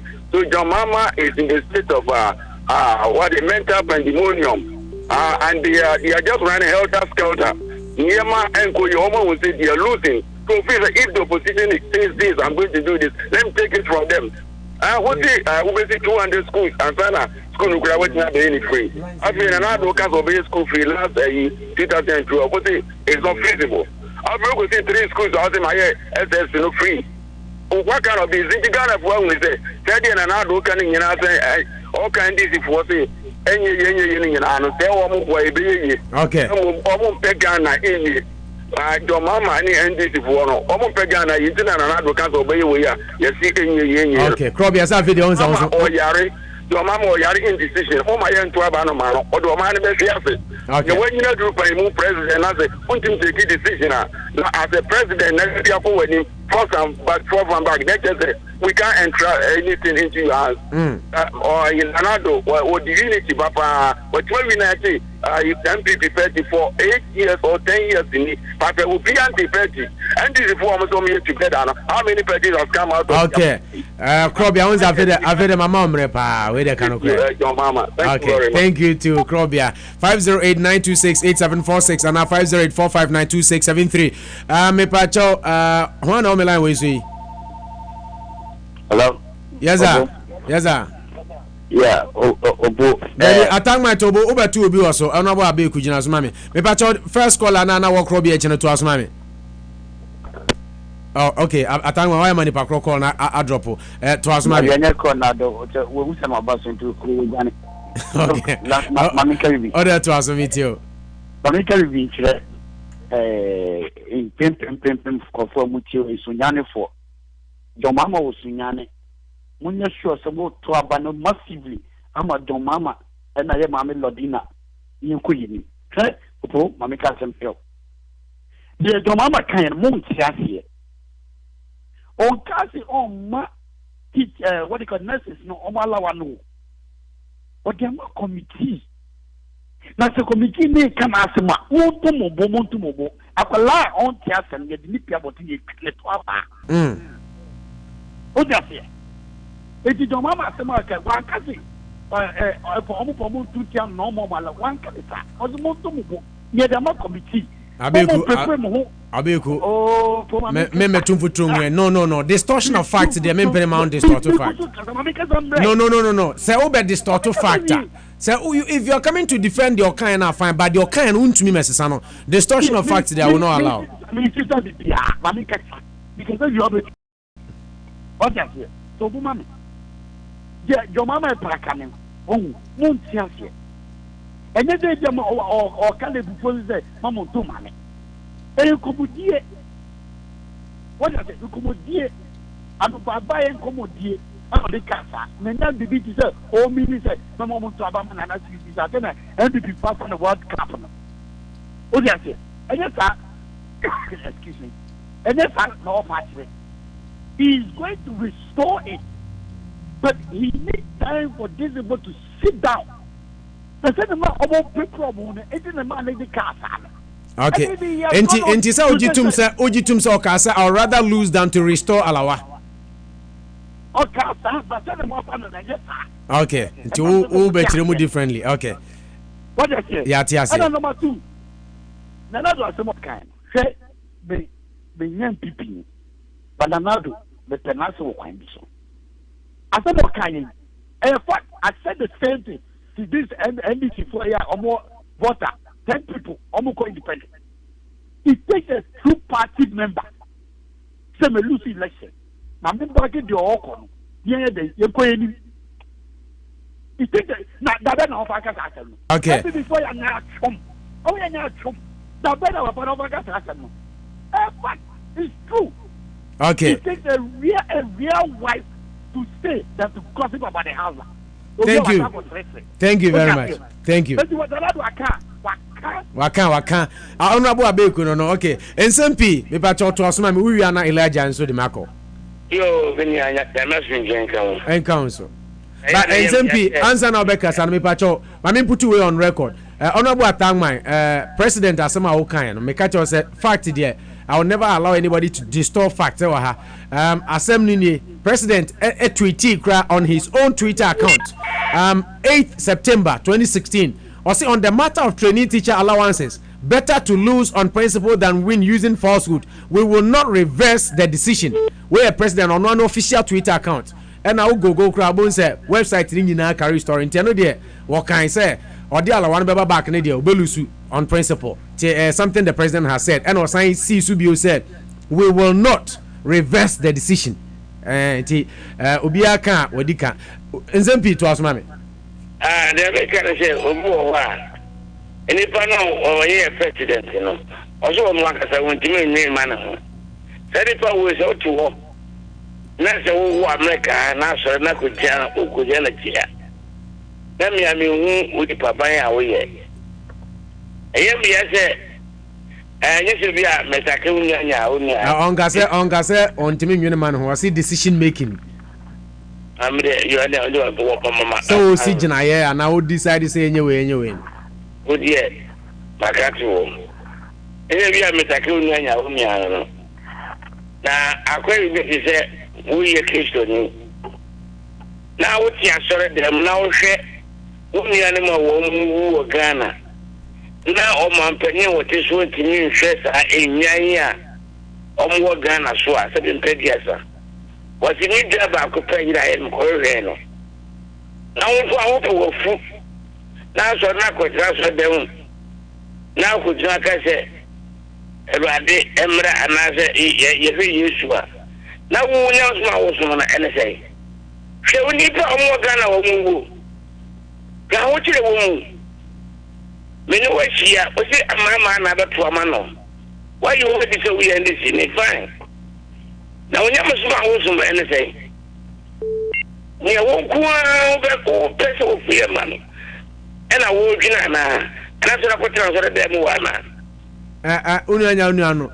Sorry, in some people, make you point and make you point. Nija say, make you point, but David, call point is so many person be attacking me call be on the show. Go to your point. Go ahead and make your point. If you disagree with him, that is your opinion. You disagree with him, but my attack will be Christianity near that day. I don't like that.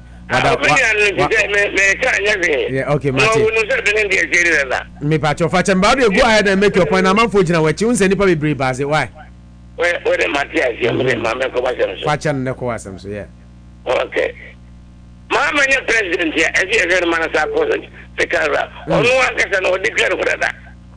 I buy able to go, could be a Zoom or canoe. I know for them. If you said you might demand, what you might recommend why here. What I saw by here. And I was going to mean anything. And there's all that can be a can be a more sacrifice up to. I'm your president here, as a top money game. Okay. It's a very kind of day. I'm going to be a America, and I'm going to be I say, because Mama, you're too mano. If you say, go back to our money here, or man, if you check any, I'm a sweet gabba. Now, go talk over 2,000. And control a couple can my. I don't know this, I don't know. And yeah, 28 million. And then I would shrimp to grab bread. Okay. That's it's to go over 25. Okay.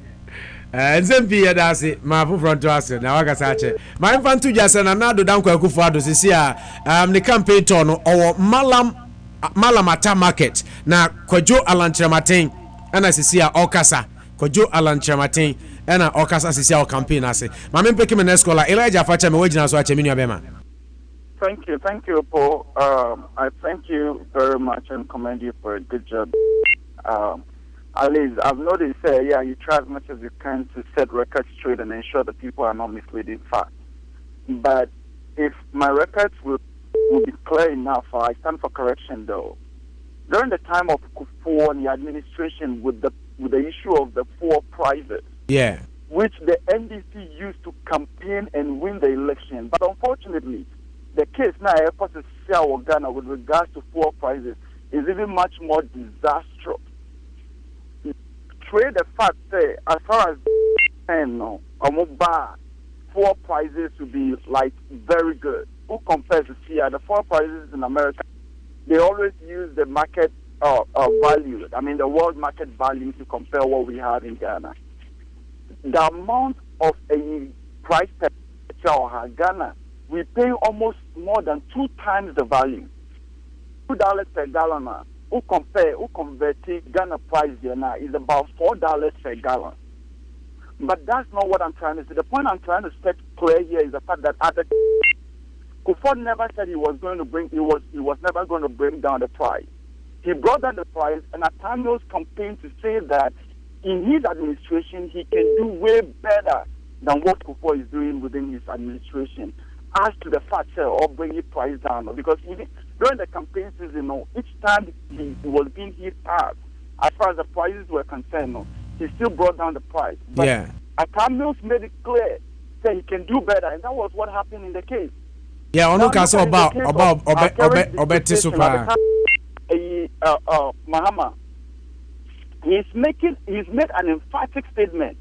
So he would rather lose the election on principle. Yeah, than win using falsehood. We will not reverse the decision. Exactly. Now to see over, and then you go to say you're going to restore. How do you expect people to even trust your integrity? How do you expect people to believe you? And then we still have people supporting this. Even if you support him, at least defend him. Use other means to defend him. Don't go back and say Kufuor at the time changed his mind. He never changed his mind. He never went back and forth. Only reduced prices. But at the time, Atanos made it clear and proved what he could have done better than what Kufuor was doing at the time. Okay. So, when people are calling to make deliberations and argue on issues, they should have their facts clear. And yes, sir, you're misleading the public, and it's not fair. Okay. If you want people to vote for your party at a certain point in time, bring out your facts. Debate or argue on principles and on reasons why we should vote. Okay. And not to lie. Thank you very much, my big brother Elijah. Mamintunka, I need more of such contributions. God richly bless you. Auntie Baba.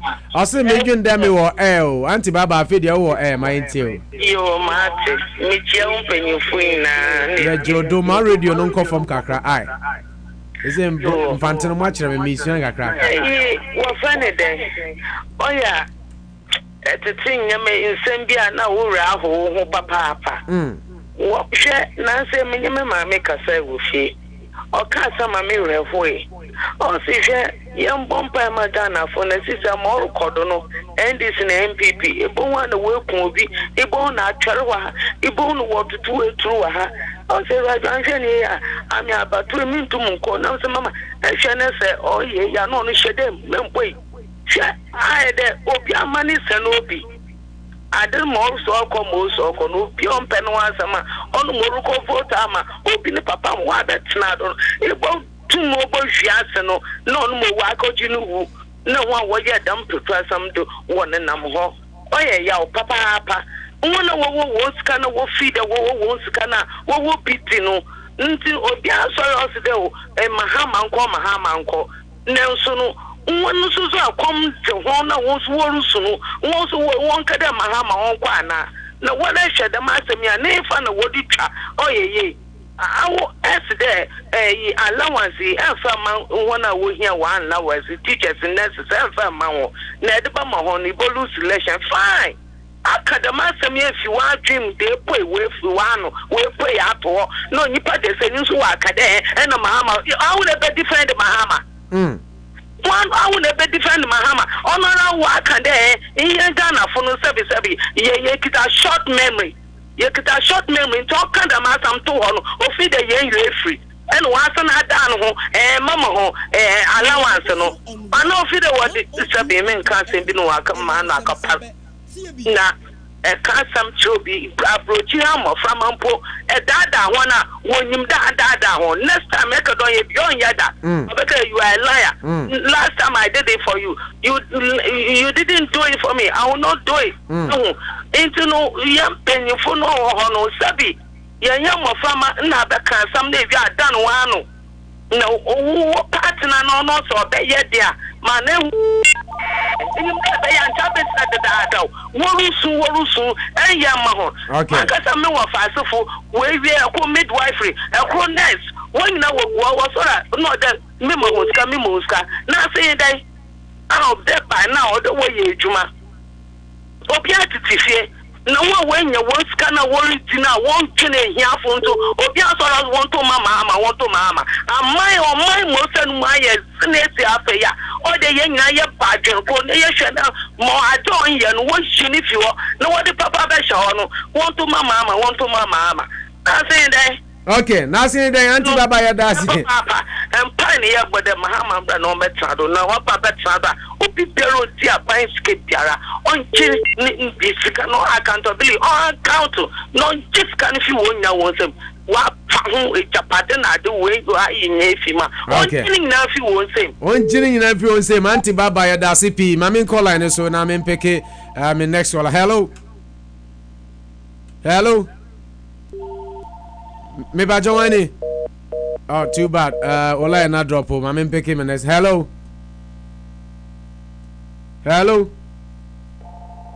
Hey, Ade. Hello. Okay, my has a win to beach now. So hello. Unya no. Wa baby. Onya badia. O baby sadia don. Me okra na me ma time pa me ma. When you crop, I'm a mamma temper. Hello. Hey, what is happening to this line? Okay, my main pick it.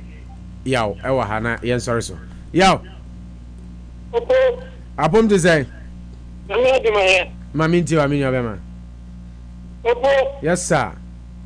Is the president for Canada? Because after my show, so one time the time I got a man casa, meaning so. I no more people have a kind of say. That's my own so. The papa will pa. Why I can't say, you know, president, you know. Clinton, what is some of Oklahoma? Yeah. That's one kind of crap. Yeah, when okay. Clinton, Obama. Yeah, send the emails never by emails and send some, yeah. I said one kind of crap. Yeah. I'm for the sake of yes, sir. Hey. What can not many circle where I know him one separate. Excuse my language, because I can't. I don't know what. Just a damn defensible, not some no. So before John would defend it. That's all. But not say I say anything. Or I tell the class still. I'm paying for it. And don't sure and move from some at your answer. No one can say wait. Now a young one wants your country not saying. A young one. Now what can say wait? What son that when what that would you pretty? I thought I can't move from. Being a president, then you need me. Yeah, then I'm a back for a long time. 7. Or can't someone say that? Yeah, that's why I communication yesterday.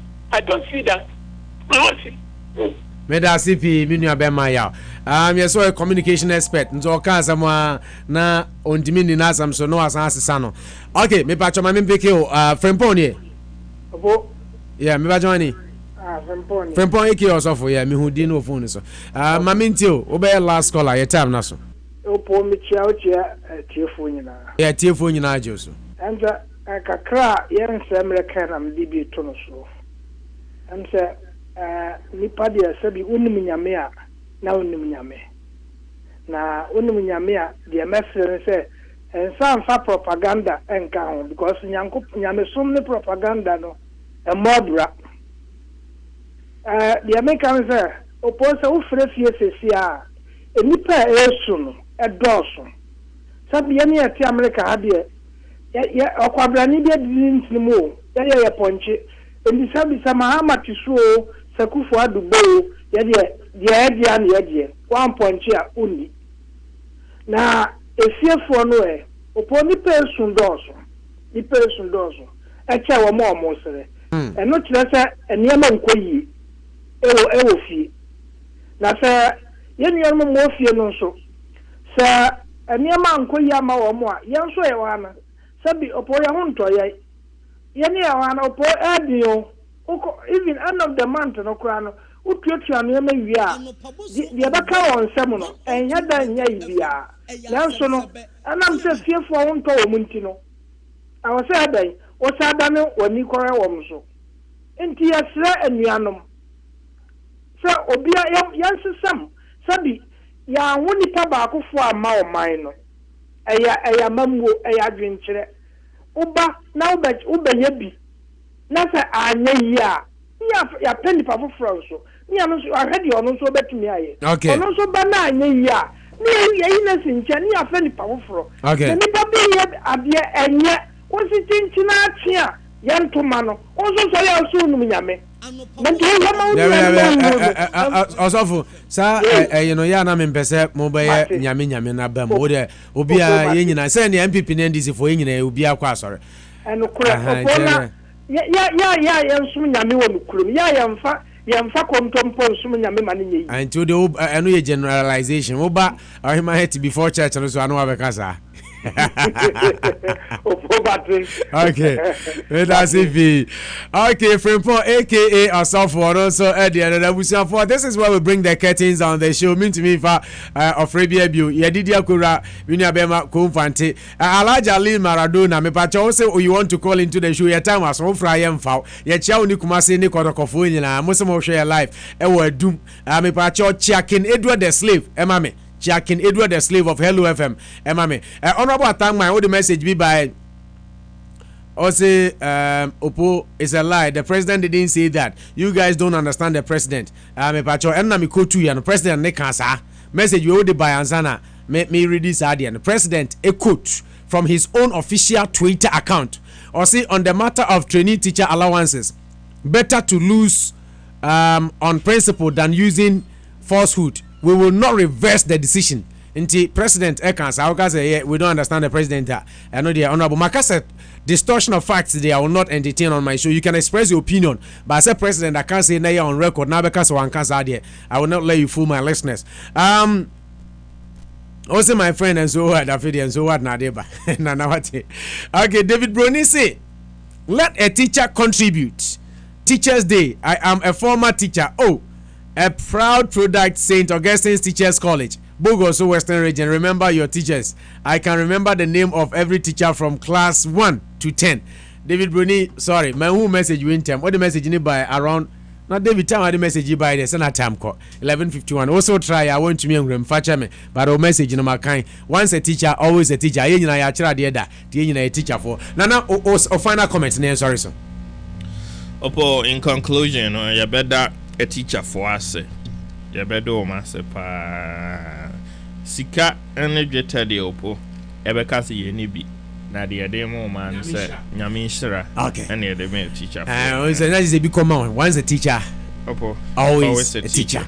Abusa for the Jumadi nyina AC anyame adom na yetinkwam na Kristo Maya ochena nopa yesan ni mu behia na de foforo e de Abramu Nchasonko e ko de amaya frefo ya hwefo callers makomako insia ne free Ghana mu nyina ye chia mo se mo hwe on Facebook e wo Ghana messages ahodo e bae the on Facebook na mentumi ankan na de time ne kokumfa nte bebo me misramu a mentumi ankan message a mo mfa nche me nyame ya adoma ye ba ochena mekenkan ni nyina de free o e de amamo enti ye de musia up next work and happiness and then anope Nchasonko eko awie eko the amount ohima heti 1 special good afternoon to you and Apostle Vasco Bronini as of Mami Ellen wonderful woman me mami vida boaten unso me chao kwan Sonko so and then awie Alaja Ali Maradona jamina menya me program and then I'll take an out tata me sa no menya oden menya oden okay mami fancy na Ali Maradona na you say ha no be ha me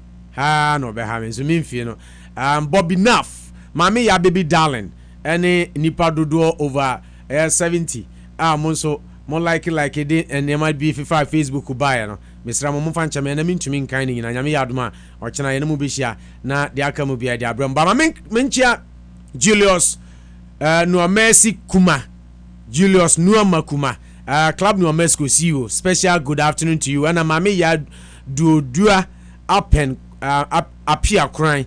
Martin say to aka Killer Akia Killer. I salute you, Winnie Freddy, and Obaya, Samson Akweku a champion, and Kate Ofori, and Romeo Duku Vasco Senior.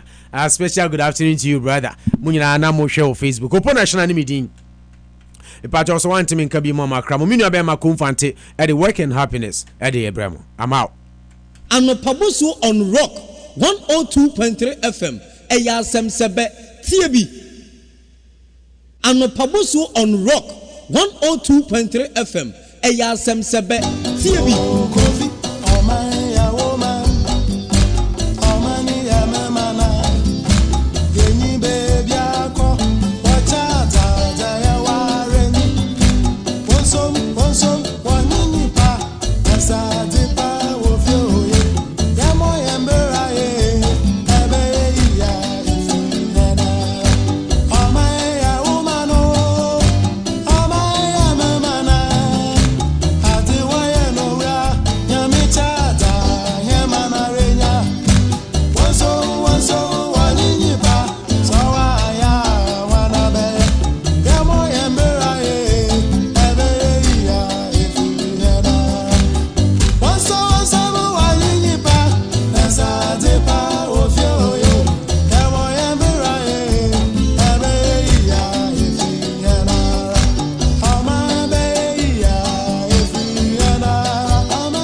FM.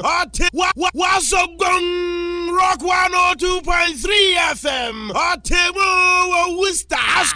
Aso Radio Ana. Rock 102.3. In our Rock 102.3 FM. Rock 102.3. Osimupul wa Wista. Ajamomian kana Prestige Travel and Tour for Worcester. Mama kontu ayefo. Kwame na die ntino mama kontu ayefo. Bacho adwumakoi open airline dia call eye Africa, Europe, Middle East, Pacific ba bia abuso a efo. Discount so wo ho.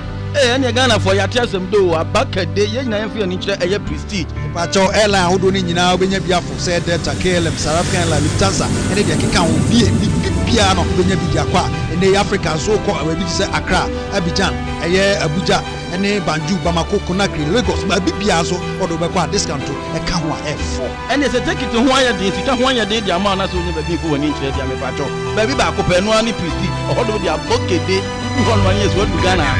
Bacho adwumakoi office o Worcester no 1094 Main Street, CB Worcester Crodema ya zip code 01603 with me from 774-243-6026. Prestige Travel and Tours. Wa ba ma setena mu ayede. Abagade ye dam ye ko Ghana tata.